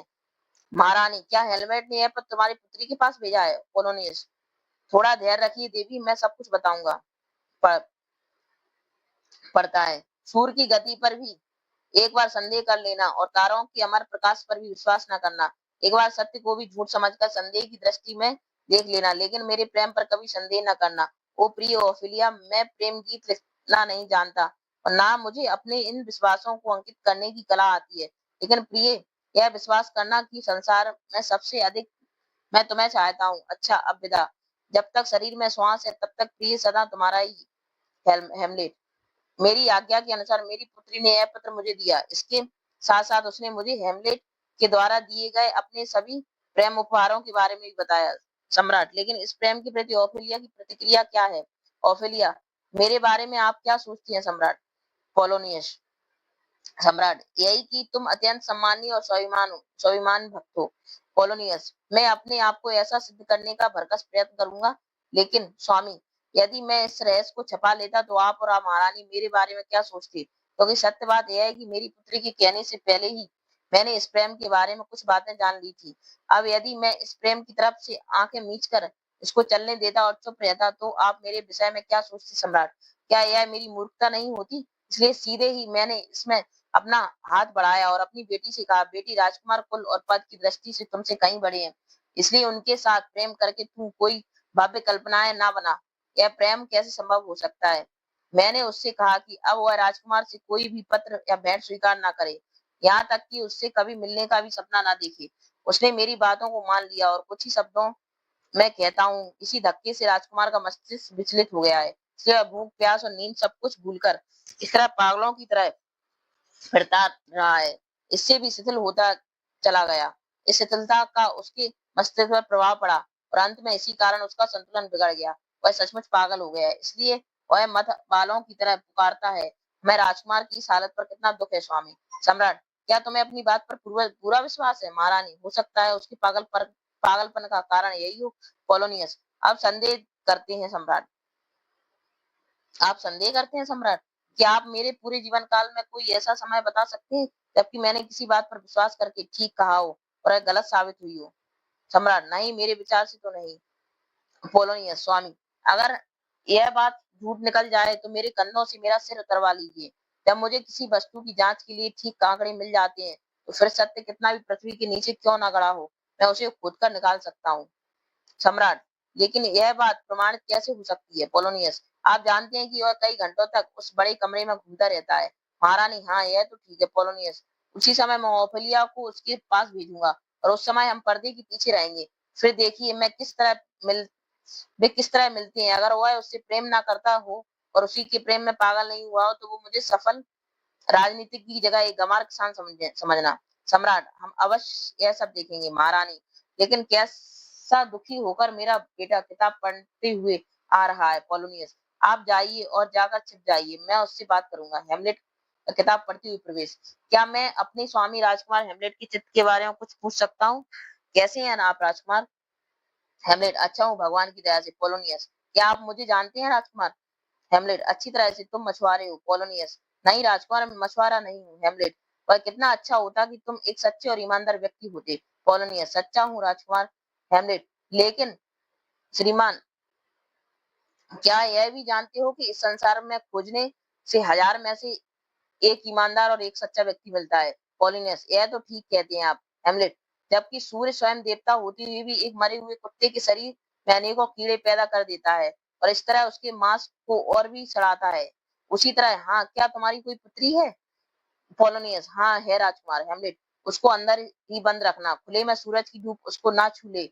गर्भ धारण करना वैसे तो ईश्वर का वरदान ही है, लेकिन तुम्हारी पुत्री के लिए नहीं, क्योंकि हो सकता है वह तुम्हारी इच्छा के विरुद्ध हो। समझे, इसका पूरा पूरा ध्यान रखना। पोलोनियस, अब इसका और क्या तात्पर्य हो सकता है? अभी तक भी मेरी पुत्री की नाम की धुन है, फिर भी देखते ही तो यह मुझे नहीं पहचान पाया। कहता था कि मैं मछुआरा हूँ। ओए, वह तो अपने प्रेम के इस पागलपन में बहुत आगे बढ़ चुका है। सच बात भी है, मैं भी तो अपने यौवन के दिनों में प्रेम के पीछे इसी तरह मतवाला रहता था, बिल्कुल ठीक इसी तरह। अच्छा, फिर अब मैं राजकुमार से कुछ पूछूं तो अच्छा हो। आप यह क्या पढ़ रहे हैं राजकुमार? हेमलेट, शब्द शब्द शब्द। पोलोनियस, उसका विषय क्या है श्रीमंत? हेमलेट, किनका? पोलोनियस, मेरे कहने का मतलब इन शब्दों की विषय वस्तु क्या है? हेमलेट, सब बदनामी की बात है, क्योंकि कटु व्यंग्य करने वाला लेखक बूढ़ों के बारे में कहता है कि उसकी दाढ़ी भूरी होती है, चेहरे पर झुर्रियां पड़ी रहती हैं, आंखों से बैर के गोंद की तरह खींच निकली रहती है, अक्ल का नामो निशान उसमें नहीं होता और ना पैरों में कुछ शक्ति शेष रह जाती है। यद्यपि इस विचार में मैं पूरी तरह सहमत हूँ और इसे पूरी तरह ठीक मानता हूँ, लेकिन फिर भी इसके बारे में एक तरह खुले रूप में लिखना मैं उचित नहीं समझता, क्योंकि अगर एक केकड़े की तरह आप भी पीछे की ओर चलने लग जाएं तो आप भी तो मेरी ही तरह नवयुवक युवक बन सकते हैं। क्यों? ठीक है ना? पोलोनियस, यद्यपि बातें सभी पागलों की सी लगती हैं, लेकिन इनके पीछे एक गंभीर रहस्य है। क्या आप बाहर खुली हवा में आना पसंद करेंगे श्रीमान? हेमलेट, क्या आप मेरी खुदी हुई कब्र में आना पसंद करेंगे? पोलोनियस, वास्तव में वाक्य का अर्थ तो यही निकलता है। ओ, कैसी गूढ़ बातें! उत्तर के रूप में यह कहता है, ऐसा लगता है मानो जो बातें पागल समझ लेते हैं और कह जाते हैं वे बातें तो स्वस्थ मनुष्य रखने वाला व्यक्ति भी नहीं समझ पाता। खैर, अब मुझे शीघ्रता पूर्वक जाकर राजकुमार की ओफेलिया से भेंट करानी चाहिए। अच्छा राजकुमार, अब मुझे आज्ञा दीजिए। हेमलेट, मेरे जीवन में अधिक मूल्य की कोई वस्तु मेरे पास नहीं है जिसे मैं तुम्हें दे सकूं। पोलोनियस, विदा राजकुमार। हेमलेट, ओ ये बूढ़े खतवी! रोजनक्रंट और गिल्डस्टन का प्रवेश। पोलोनियस, आप लोग राजकुमार हेमलेट की खोज कर रहे हैं ना? वे वहां है। पोलोनियस जाता है। रोजनक्रंट, ईश्वर सदैव आपको भाग्यशाली बनाए रखे राजकुमार गिल्डस्टन। मेरे आदरणीय राजकुमार रोजनक्रंट, मेरी प्रीतम मित्र। हेमलेट, ओए मेरे अच्छे मित्र रोजनक्रंट और गिल्डस्टन, कहो कैसे हो भाई? आप कुशल तो हैं? रोजनक्रंट, बस इस संसार में रहने वाले साधारण प्राणियों की तरह ना तो अधिक सुखी है ना अधिक दुखी। गिल्डस्टर्न बस इसी से संतुष्ट हैं कि ना तो सौभाग्य की चरम सीमा पर है और ना ही दुर्भाग्य का इतना आक्रोश हमारे ऊपर है। हेमलेट और दुर्भाग्य की निम्नतम सीमा पर तो नहीं हो ना। रोजनकरण नहीं राजकुमार। हेमलेट तो क्या केवल तुम उसकी सामान्य कृपा है, तुम पर उसकी सामान्य कृपा है। रोजनकरण हाँ राजकुमार। हेमलेट किस्मत भी कैसी मनचली है। तब तो ठीक है। अच्छा कुछ बाहर की खबर सुनाओ मित्र। रोजनकरण कोई खबर नहीं है श्रीमंत, बस यही है कि दुनिया अब काफी ईमानदार हो गई है। हेमलेट तब तो प्रलय का अंतिम दिन निकट आ रहा है, लेकिन तुम्हारी खबर सच्ची नहीं है। अच्छा अब मुझे हर एक बात पर ब्यौरेवार बताओ। यह बताओ मित्र कि तुमने अपना भाग्य के विरुद्ध ऐसा क्या अपराध किया था कि उसने तुम्हें इस कारागार की ओर भेज दिया। गल्लस्टन कारागार क्या कह रहे हैं सीमंत। हेमलेट हाँ डेनमार्क एक कारागार है। रोजनकर्ण तब तो पूरा संसार ही कारागार माना जा सकता है। हेमलेट बहुत अच्छी तरह से ऐसा कारागार जिसमें कितनी ही काल कोठरियां हैं और कितने ही ऐसे अंधकूप हैं जहां दम घुटने लगे, उनमें डेनमार्क सबसे बुरा है मित्रों। रोजनकर्ण हम तो ऐसा नहीं सोचते राजकुमार। हेमलेट ठीक है तुम्हारे लिए यह वैसा नहीं है, क्योंकि इस संसार में कोई वस्तु या बुरी नहीं है। केवल विचार करने से ही उसमें अच्छाई या बुराई के गुणों का आरोप होता है। मेरे लिए डेनमार्क एक कारागार है। रोजनकर्ण मैं जानता हूँ तुम्हारी कुचली हुई महत्वाकांक्षा ही तुम्हें यह सोचने के लिए बाध्य कर रही है, लेकिन तुम्हारे मस्तिष्क के लिए इस तरह का विचार बहुत छोटा है राजकुमार। हेमलेट ओ ईश्वर महत्वाकांक्षा और मैं उसके लिए इतना दुखी रहूं, कभी नहीं मित्रों। मुझे किसी छोटे से बेर के छिलके के अंदर भी रहने दिया जाता तो मैं अपने आप को एक असीम ब्रह्मांड का स्वामी समझता। ओह काश एक काले काले स्वप्न आकर रात्रि में मुझे इस तरह बेचैन ना करते तो। गल्लस्टन यही स्वप्न तुम्हारी महत्वाकांक्षा के द्योतक है राजकुमार, क्योंकि इस तरह के स्वप्नों की छाया ही इसका पहला लक्षण है। हेमलेट स्वप्न तो स्वयं एक छाया होती है। रोजनकरण सच बात है, मनुष्य की इच्छा भी तो वायु के समान होती है, वायु के समान हल्की है, ना जाने कहीं कहाँ पहुंच जाती है। इसलिए तो छाया की भी छाया होती है। हेमलेट तब तो जितने भी भिखारी हैं वे तो शरीर हैं और राजा और सभी महत्वाकांक्षी शूरवीर उनकी छाया है। क्या हमें राज दरबार में चलना चाहिए, क्योंकि मैं ठीक तरह से तर्क नहीं कर सकता। रोजनकरण और गल्डस्टन हम यही आपकी सेवा में रहेंगे राजकुमार। हेमलेट नहीं मैं अपने मित्रों को अपने सेवक के रूप में स्वीकार नहीं कर सकता। फिर सच बात तो यह है कि मेरे अच्छे साथी के पहले ही मेरी बड़ी कड़ी देखभाल शुरू हो गई है। लेकिन छोड़ो अब ये बातें, एक सच्चे मित्र की तरह साफ साफ बताओ कि तुम एल्सिनोर किस उद्देश्य को लेकर आए हो। रोजन आपसे मिलने के ही उद्देश्य से राजकुमार, इसके अलावा और क्या उद्देश्य हो सकता है। हेमलेट मैं तो एक भिखारी की तरह हूँ, यहाँ तक कि धन्यवाद देने में भी मैं गरीब हूँ। फिर भी इस कष्ट के लिए मेरा धन्यवाद स्वीकार करिए साथियों, बस इसकी आधे पैसे के बराबर ही कीमत है। लेकिन यह बताओ कि तुम अपनी इच्छा से ही आए हो या तुम्हें किसी ने बुलाया है। बोलो सच सच बताओ साथियों, बोलो चुप क्यों हो। गुलदस्टन क्या बोले राजकुमार। हेमलेट कुछ भी जो विषय के अंतर्गत हो, लेकिन यह क्या तुम्हारी आंखें तो स्पष्ट रूप से व्यक्त कर रही हैं कि तुम यहाँ किसी के बुलाने पर आए हो। देखो तुम्हारे हृदय की सच्चाई तुम्हारे इस भेद को पूरी तरह छिपा नहीं पा रही है। मैं जानता हूँ मित्रों, हमारे अच्छे सम्राट और महारानी ने ही तुम्हें किसी कार्यवश यहाँ बुलाया है। रोजन किस कार्यवश से श्रीमंत। हेमलेट यही कि तुम मुझे अच्छी शिक्षा दोगे, लेकिन मैं अपनी मित्रता के नाते, हमारी एक उम्र के नाते, हमारे आपस के हार्दिक प्रेम के नाते तुमसे प्रार्थना करता हूँ कि मेरे साथ बातें करो तो खुली बातें करो, कोई भेद ना रखना। मुझे इससे कोई संबंध नहीं कि तुमको यहाँ किसी ने बुलाया है या तुम स्वयं अपनी इच्छा से आए हो। रोजन का गिल्डर से चुपचाप पूछता है अब क्या कहते हो साथी।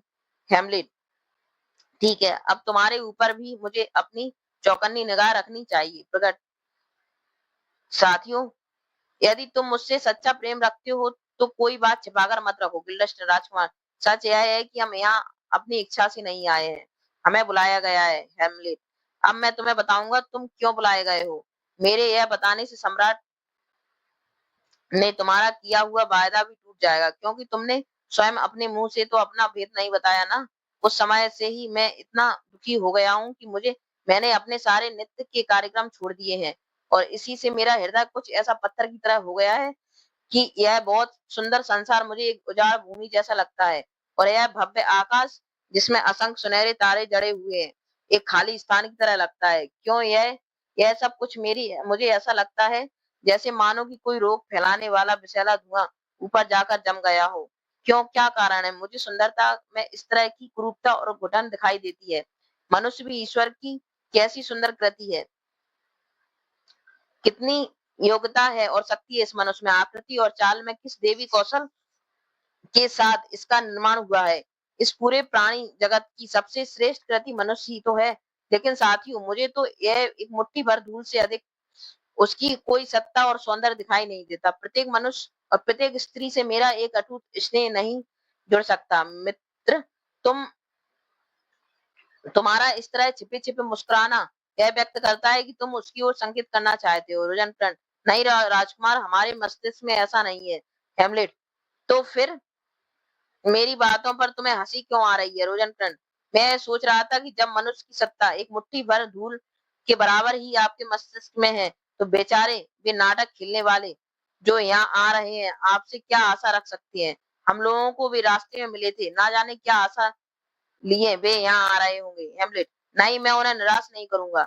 जो व्यक्ति सम्राट का पाठ खेलेगा उसके प्रति मैं उतना ही सम्मान दिखाऊंगा जितना सम्मान मैं सम्राट के प्रति दिखाना उचित है। और वह शूरवीर जो वीरतापूर्ण कार्यों की खेलों में इधर उधर भटकता है, वह अपनी तलवार और ढाल के को काम में लाने का अवसर पाएगा। इसके साथ साथ प्रेमी भी बिना उचित पुरस्कार के नहीं रखा जाएगा। विदूषक को अपना काम करने के में कोई रोक टोक नहीं होगी। वह किसी से कुछ भी कह सकेगा। वह लोगों को खूब हंसा सकेगा और स्त्री का पाठ खुलने वाली अच्छी तरह से अपनी बात कर पाएंगे। नहीं तो वह समझा जाएगा कि इसमें अतुकांत कविता का दोष है, जिसके कारण समाज सुंदर ढंग से नहीं चल सका। कौन सी नाटक कंपनी वाले हैं वे? रोजनफ्रंट, बिटन वर्क्स के वही दुखांत नाटक खेलने वाले जिसमें आप बहुत दिलचस्पी लिया करते थे। हेमलेट, लेकिन उन्होंने इधर उधर फिर कर नाटक दिखाना क्यों शुरू कर दिया है? एक जगह थिएटर बनाकर बैठने से तो इससे अधिक सम्मान और धन मिलता है। साथियों, रोजनक्रंट, मैं सोचता हूँ कि अभी अभी राज्य का कानून पास होने के कारण ही उन्हें शहर छोड़ना पड़ गया है। हेमलेट, क्या अब भी उसी तरह से जनता उन्हें चाहती है जैसे जब वे बिटनबर्ग में थे तब चाहती थी? क्या अब भी वे लोग काफी लोकप्रिय हैं? रोजनबर्ग, नहीं राजकुमार, वैसे तो नहीं है। हेमलेट, क्यों, क्या कारण क्या है? क्या अब वे अधिक सावधानी से काम नहीं करते? रोजनकरण, नहीं राजकुमार, काम तो वे बहुत अच्छा करते हैं। पहले से कोई अंतर उनके खेल में नहीं आया, लेकिन उनके मुकाबले से एक नई उम्र के लड़कों की नाटक कंपनी और खड़ी हो गई है। वे लड़के खूब जोर से पुकार कर अपना पार्ट खेलते हैं और उनकी पतली आवाजों के कारण लोग उन्हें ज्यादा पसंद करते हैं। ऐसी विचित्र स्थिति चल रही है। ये छोटे छोटे लड़के अपने सामने अच्छे अच्छे और बहुत पुराने पात्रों को भी नहीं टिकने दे रहे हैं। दूसरे में नाटक लिखने वाला अपना पूरा वाक चातुर्य दिखाकर ऐसे ऐसे व्यंग लिखते हैं कि इस डर से कहीं वे ही इन व्यंग्यों के शिकार ना हो जाए बन जाए। प्रतिष्ठित नागरिक ऐसे नाटकों को देखने नहीं आते हैं। हेमलेट, कैसे लड़के कौन रखता है उन्हें? उन्हें वेतन देता कौन? वेतन देता है उन्हें क्या जब उनकी ये कच्ची आवाजें काम कर रही हैं? उसी समय वे इस धंधे को अपनाएंगे। जब वे बड़े हो जाएंगे और उसकी आवाजें भारी हो जाएंगी, तब क्या वे भी और अभिनेताओं की तरह यही शिकार नहीं कर पाएंगे, यही शिकायत नहीं करेंगे कि इन नाटककारों ने उनकी लड़कपन की उम्र के बाद उनकी रोटी का सारा अधिकार छीन लिया? तब वे भी नाटक के इस धंधे को बुरा कहना शुरू करेंगे। रोजन, वास्तव में ये दोनों तरफ से चिंता खींचतान काफी खींचतान चलती रही है और लोग उन्हें और भी ज्यादा खींचतान के लिए उत्तेजित करते हैं। कुछ समय तक तो स्थिति ऐसी थी कि कंपनी के मालिक ऐसा नाटक कभी नहीं खरीदते थे जिसमें नाटककार और अभिनेताओं के बीच हाथापाई तक पहुंचने वाले झगड़े की जगह ना हो। हेमलेट, यह बात तो बड़ी विचित्र सी है। गिल्डस्टन, हाँ, बड़े जोर शोर से यह संघर्ष चल रहा है। हेमलेट, तो क्या वे लड़के पूरी तरह आजकल लोगों की निगाहों में चढ़े हुए हैं? राज रोजनकृष्ण, अवश्य, उन्होंने तो ग्लोब थिएटर से पुराना चित्र भी हटा दिया है। हेमलेट, कोई आश्चर्य की बात नहीं, क्योंकि यही देख लो ना, मेरे चाचा डेनमार्क के सम्राट। आजकल बहुत से लोग जो मेरे पिता के शासनकाल में मेरे चाचा की कोई परवाह नहीं करते थे, आज उनके सारे पर कुछ भी कर देने के लिए तैयार है। मनुष्य की गतिविधि बड़ी विचित्र होती है। अगर दर्शन शास्त्र इस बात पर पता लगा पाए तो इसमें ना जाने कितनी अस्वाभाविकता और जघन्यता का पता लग जाएगा। अंदर तुरई की आवाज, गुलदस्टन आ गए वे नाटक वाले। हेमलेट, सम्मानीय अभिनेताओं, राजकुमार, राजधानी में मैं आपका स्वागत करता हूँ। आओ मुझसे हाथ मिलाओ। शब्द और संकेत के द्वारा स्वागत करना तो सभी जगह प्रचलित है, लेकिन मुझे आप लोगों का असाधारण ढंग से स्वागत करना चाहिए, जिससे किसी तरह यह ना मालूम हो कि मैंने आपका जितना मुझे करना चाहिए था उतना हार्दिक स्वागत नहीं किया। मैं आपका उसी तरह स्वागत करता हूँ जैसा मुझे करना उचित है। और इसके साथ एक बात और कह देता हूँ, मेरे चाचा जो मेरे पिता हो गए हैं और मेरी माँ जो मेरी चाची बन गई है, मेरे बारे में गलत सोचती है। गल्लस्टन, कैसे राजकुमार? हेमलेट, मैं तो कभी किसी अवसर पर पागल बनता हूँ, पर वह भी थोड़ी देर के लिए। जब वायु ठीक दिशा में बहने लगती है तो मेरा मस्तिष्क पूरी तरह स्वस्थ हो जाता है। पोलोनियस का पुनः प्रवेश। पोलोनियस, ईश्वर आपकी रक्षा करे श्रीमंत। हेमलेट, सुनो गिल्डस्टन, और तुम भी हर एक कान लगाकर मेरी बात सुनो। क्या यही है कि यह बड़ा शिशु जिसे तुम अपनी आंखों के सामने देख रहे हो अभी अपने शैशव काल के चित्रों से बाहर ही नहीं निकला है? रोजनक्रन, शायद जैसे बूढ़ों के बारे में प्रचलित कहावत है, उसी के अनुसार यह भी अपने दूसरे शैशव काल में है। हेमलेट, मुझे पूरा विश्वास है यह उन्हीं नाटक वालों के संबंध में सूचना देने आ रहा है। और सुनो, ठीक बात, बस तो सोमवार की सुबह तुम्हारा नाटक रहेगा, ठीक है ना? वो भैया रे, आज बिजी चल रहा है। गुजार गुजार। हेमलेट, मुझे पूरा विश्वास ही किया है उन्हीं नाटक वालों के संबंध में सूचना देने आ रहा है। ओए सुनो, ठीक बात, बस तो सोमवार की सुबह तुम्हारा नाटक रहेगा, ठीक है? पोलोनियस, राजकुमार, मैं आपको एक अच्छी खबर देने आया हूँ। हेमलेट, श्रीमान, मुझे भी आपको एक खबर देनी है, सुनिए। जब रोम का एक अभिनेता हिरोशियस रोम का एक अभिनेता था। पोलोनियस, नाटक खेलने वाला यहाँ आए हैं श्रीमंत। हेमलेट, सब झूठ। पोलोनियस, मैं अपने पूरे सम्मान की कीमत पर आपको यह विश्वास दिलाता हूँ कि मैं सच कह रहा हूँ। हेमलेट, हाँ, तो प्रत्येक अभिनेता गधे पर बैठकर आया। पोलोनियस, संसार के सबसे अच्छे अभिनेता है राजकुमार, किसी भी तरह के नाटक के लिए, जैसे दुखांत सुखांत ऐतिहासिक वन प्रांतीय सुखांत ऐतिहासिक वन प्रांतीय दुखांत ऐतिहासिक नाटक आदि। ये इतने अच्छे अभिनेता हैं कि राजकुमार के सैनिकों जैसे दुखांतवादी नाटककार के नाटक का रूप उसी तरह का दुखमय रखेंगे जितना उचित है, और इसी तरह प्लेटस जैसे सुखांतवादी नाटककार के नाटक को भी अधिक हंसी मजाक से कभी नहीं बिगाड़ेंगे। ये अपनी कला में पूरी तरह कुशल है राजकुमार। हेमलेट, इजराइल के बुद्धिमान न्यायाधीश, तेरे पास कैसी अमूल्य वस्तु है? पोलोनियस, क्या अमूल्य वस्तु राजकुमार? हेमलेट, क्या बताऊं, एक सुंदर पुत्री जिससे वह अत्यधिक स्नेह करता था, बस इसके अलावा कुछ नहीं। पोलोनियस, अभी तक भी मेरी पुत्री की धुन? हेमलेट, क्यों बूढ़े, क्या मेरी बात ठीक नहीं लगी? पोलोनियस, अगर आप मुझे कहते तो श्रीमान, तो ठीक है, मेरी एक पुत्री है जिससे मैं अत्यधिक प्रेम करता हूँ। हेमलेट, इस तरह गीत नहीं पढ़ता। पोलोनियस, तो फिर कैसे राजकुमार? तो सुनो, भाग्य का लेखा ईश्वर ने देखा और इसके बाद हुआ वही जो भावी को स्वीकार था। पहली पंक्ति तुम्हें अधिक रहस्यमयी बात बताएगी, क्योंकि थोड़ा ध्यान दो कि किस तरह मेरी बात समाप्त होती है। 4-5 नाटक के पात्रों का प्रवेश। आओ कलाकारों, तुम्हारा हार्दिक स्वागत है। स्वागत है मित्रों, तुमसे मिलकर मुझे कितनी प्रशंसा हो रही है। और मेरे पुराने मित्र, तुम्हारे चेहरे पर तो दाढ़ी हो गई है क्या?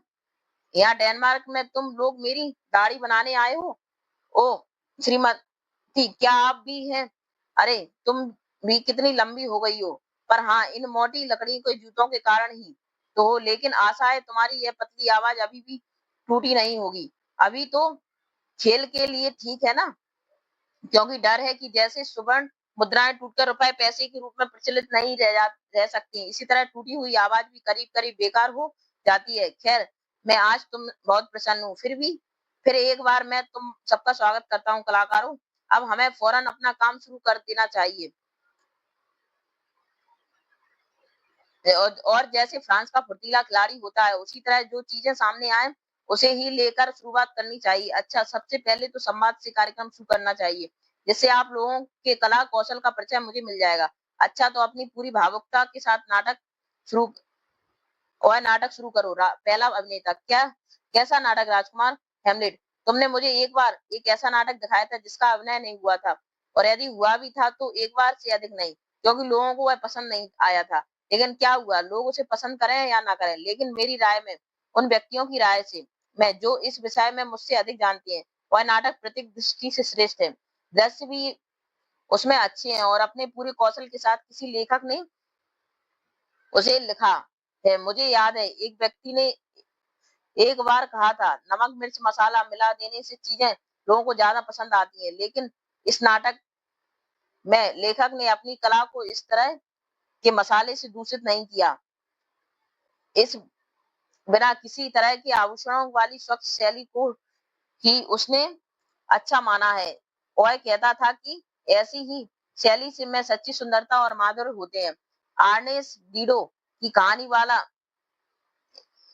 इसका भाग मुझे बहुत पसंद लगता है, और उस कहानी में भी वह जगह जहां वह प्रायम को मारने की बात करता है। अगर तुम्हें वह पूरा संवाद याद हो तो उसे सुनाओ। बस यही रहा, अब शुरू कर दो। फिर एक बार याद दिला देता हूँ, ईरान के चीते की तरह खूंखार जालिम पायस नहीं है। नहीं, ऐसा नहीं है। यह शुरू तो पायस पायस से होता है। रोय जालिम पायस, जिसकी तलवार और बल्ली उसके काले इरादों की तरह काली थी, रातों दोनों रात की तरह डरावनी और काली थी। यह उस समय जबकि वह उस घातक लकड़ी के घोड़े में छिपा पड़ा रहता था। अब उसने अपने उस खूंखार काले चेहरे को खून की तरह लाल रंग कर और भी डरावना बना दिया है। सिर से पैर तक वह मानो पूरी तरह खून के रंगों में रंगा है। वह खून जो उसके बाप माँ और पुत्र और पुत्रियों का खून है, जिसमें उन जलते हुए रास्तों की धूल भी मिली हुई है, जहां पर उन्हीं रास्तों के स्वामी बर्बर ग्रीक लोगों की बर्छियों के निशाने बन गए। इस निर्दय हत्या के लिए इन्हीं रास्तों ने प्रकाश दिखाया था। उसी गाढ़े खून से रंगी हुई उनकी डरावनी सूरत लिए और जलते हुए घरों की आग जैसी क्रोध की आग अपनी आंखों में सुलगाए, बिल्कुल जहरीले लाल रंग की वह आग जिसे मनुष्य देखने का साहस नहीं कर सकता। ऐसी डरावनी आंखों से रास्ते को घूरते हुए जालिम पायरस अपने दादा प्रयास की खोज में जाता है। और हाँ, अब यहाँ से तुम इस संवाद को आगे बढ़ा सकते हो। पोलोनियस, वाह, भगवान की सौगंध खाकर कहता हूँ, विश्वास करिए राजकुमार, आपने तो बड़े जोश के साथ यह संवाद बोला है। कैसी अच्छी आवाज है। पहला अभिनेता, फिर थोड़ी देर बाद ही वह देखता है कि प्रायस ग्रीक के योद्धाओं पर बड़े शिथिल से प्रहार कर रहा है। उसकी वह पुरानी तलवार उसके हाथ में पूरी तरह नहीं संभल रही है।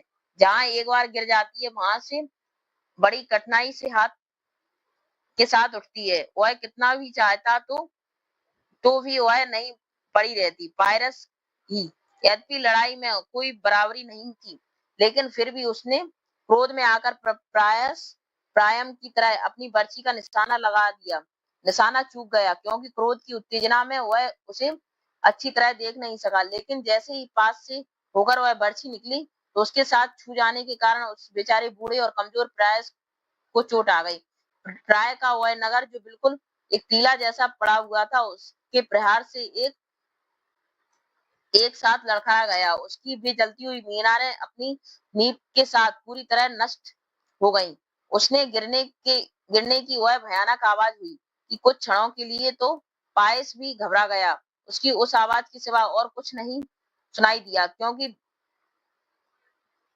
देखो, उसकी वह तलवार जो प्रायस से सफेद बालों वाले सिर पर पड़ रही थी, हवा में ही अटकी रह गई। इस तरह एक जल्लाद की तरह तलवार उठाए वह खड़ा था, और यह निश्चय नहीं कर पा रहा था कि वह क्या करे। जैसे वह चित्र लिखित सा रह गया था। लेकिन प्राय हम देखते हैं कि तूफान से पहले चारों तरफ पूर्ण शांति और निस्तब्धता का वातावरण छा जाता है। बादल अपने स्थान पर गतिहीन से पड़े रहते हैं, हवा मानो चलती ही नहीं, और पृथ्वी मृत्यु के समान शांत हो जाती है। फिर दूसरे ही क्षण तूफान की व्यवस्था फट जाती है, आकाश फटता चला जाता है। इसी तरह थोड़ी निस्तब्धता के पश्चात वह जल्लाद फायस पूरे आक्रोश के साथ गरजता हुआ अपना बदला लेने के लिए आग की लपट की तरह आगे बढ़ा। उसने प्रायम को इस निर्दयता के साथ मारा मार डाला, जैसे मानो वह साक्षात अग्नि देवता के दूतों में से एक हो, जो युद्ध के देवता मंगल के ऊपर ही प्रहार कर रहा हो, संसार के सभी आक्रमणों के लिए एक उदाहरण सा रख रहा हो। चली जा ओ भैया, दुश्चरित भाग्य की देवी, तू कितनी अस्थिर और चंचल है।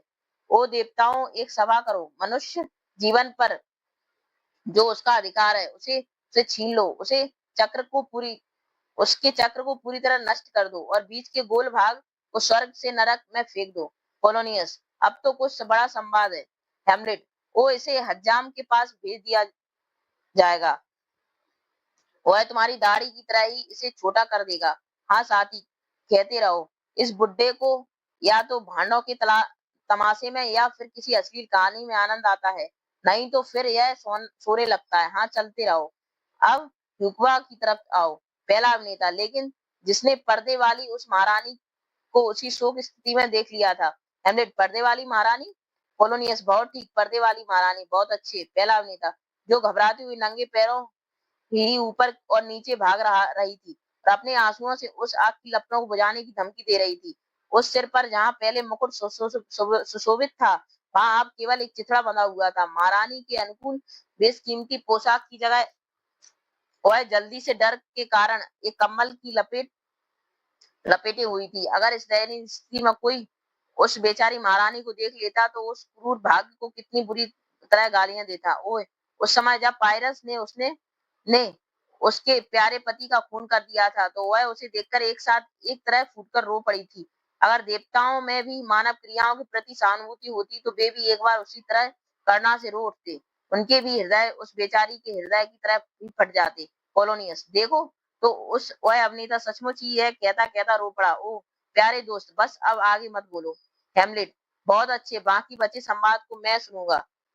फिर मैं सीमंत, क्या आप इन अभिनेताओं के ठहरने का यथोचित प्रबंध कर सकते हैं? यह ध्यान रखना कि इनके साथ किसी तरह का दुर्व्यवहार ना हो, क्योंकि वर्तमान घटनाओं के एक तरह की इतिहास है। अगर उन्होंने किसी की निंदा की तो उसकी सारी प्रसिद्धि उसकी मृत्यु के पश्चात कब्र पर लिखे बुरे लेख से भी कहीं बुरी होगी। पोलोनियस, नहीं राजकुमार, इनके योग ही इनका पूरा पूरा सम्मान और स्वागत किया जाएगा। हेमलेट, लेकिन मैं तो तुमसे अच्छे व्यवहार की आशा करता हूँ, क्योंकि यदि तुमने उनके योग्य सम्मान पर विचार किया तो यह समझ लो कि प्रत्येक की योग्यता इतनी ही है कि उसके शरीर पर कोड़े पड़ने चाहिए, लेकिन नहीं। इसलिए उनकी योग्यता की बात छोड़कर उनके साथ उस तरह का व्यवहार करो जैसा स्वयं के साथ किए जाने की आकांक्षा रखते हो। अगर वे कम सम्मान के भी योग्य हैं तो भी तुम्हारे अधिक सम्मान दिखाने से तो भी तुम्हारा उदारता और बड़प्पन ही झलकेगा। अपने साथ उन्हें ले जाओ। पोलोनियस, आइए महानुभाव। हेमलेट, साथियों, इनके साथ जाओ, कल नाटक खेला जाएगा। पोलोनियस पहले को छोड़कर सभी अभिनेताओं को लेकर जाता है। पहला अभिनेता, हाँ हाँ स्वामी। हेमलेट, लो फिर कल रात के अभिनय के लिए इसी की तैयारी कर लो, लेकिन मुझे विश्वास है कि यदि मैं उन उसमें कुछ जोड़ना चाहूँ तो उसे भी तुम लोग अच्छी तरह खेल सकोगे, क्यों? पहला अभिनेता, अवश्य राजकुमार। हेमलेट, अच्छा तो ठीक है, अब तुम भाई उस बुड्ढे के पास जाओ, लेकिन देखो उसका मजाक मत बनाना।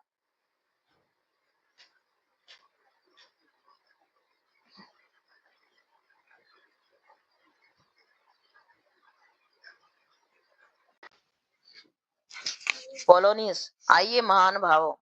हेमलेट, साथियों, इनके साथ जाओ, कल नाटक खेला जाएगा। पोलोनियस पहले को छोड़कर सभी अभिनेताओं को लेकर जाता है।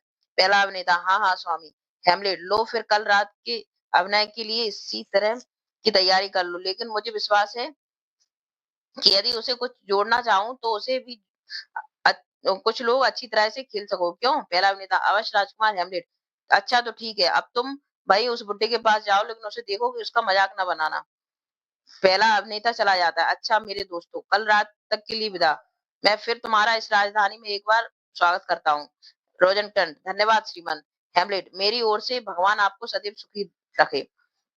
रोजन का गिल्डस्टन का प्रस्थान। अब मैं बिल्कुल अकेला हूँ और मैं कैसा बेशरम और ढीठ पशु हूँ, क्या यह विचित्र। और अब मैं बिल्कुल अस्वाभाविक सा नहीं लगता कि वह अभिनेता जो केवल किसी दूसरे के रूप में उसकी क्रियाओं का अभिनय कर रहा था, सचमुच ही हत्या की बात पर रोने लग गया।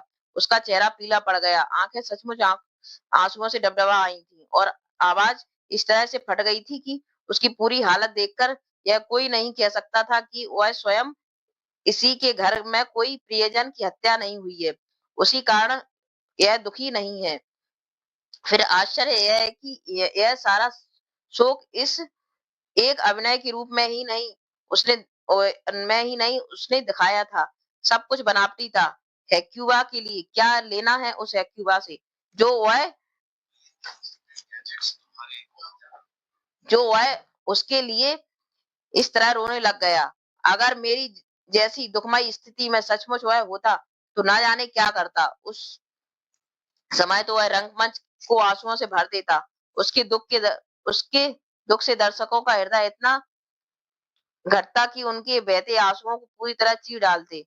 उसे देखकर अपराधी तो डरकर भाग जाता, निर्दोष चुपचाप मूक जैसा खड़ा रहता, नादान चित्त के व्याकुल हो उठते।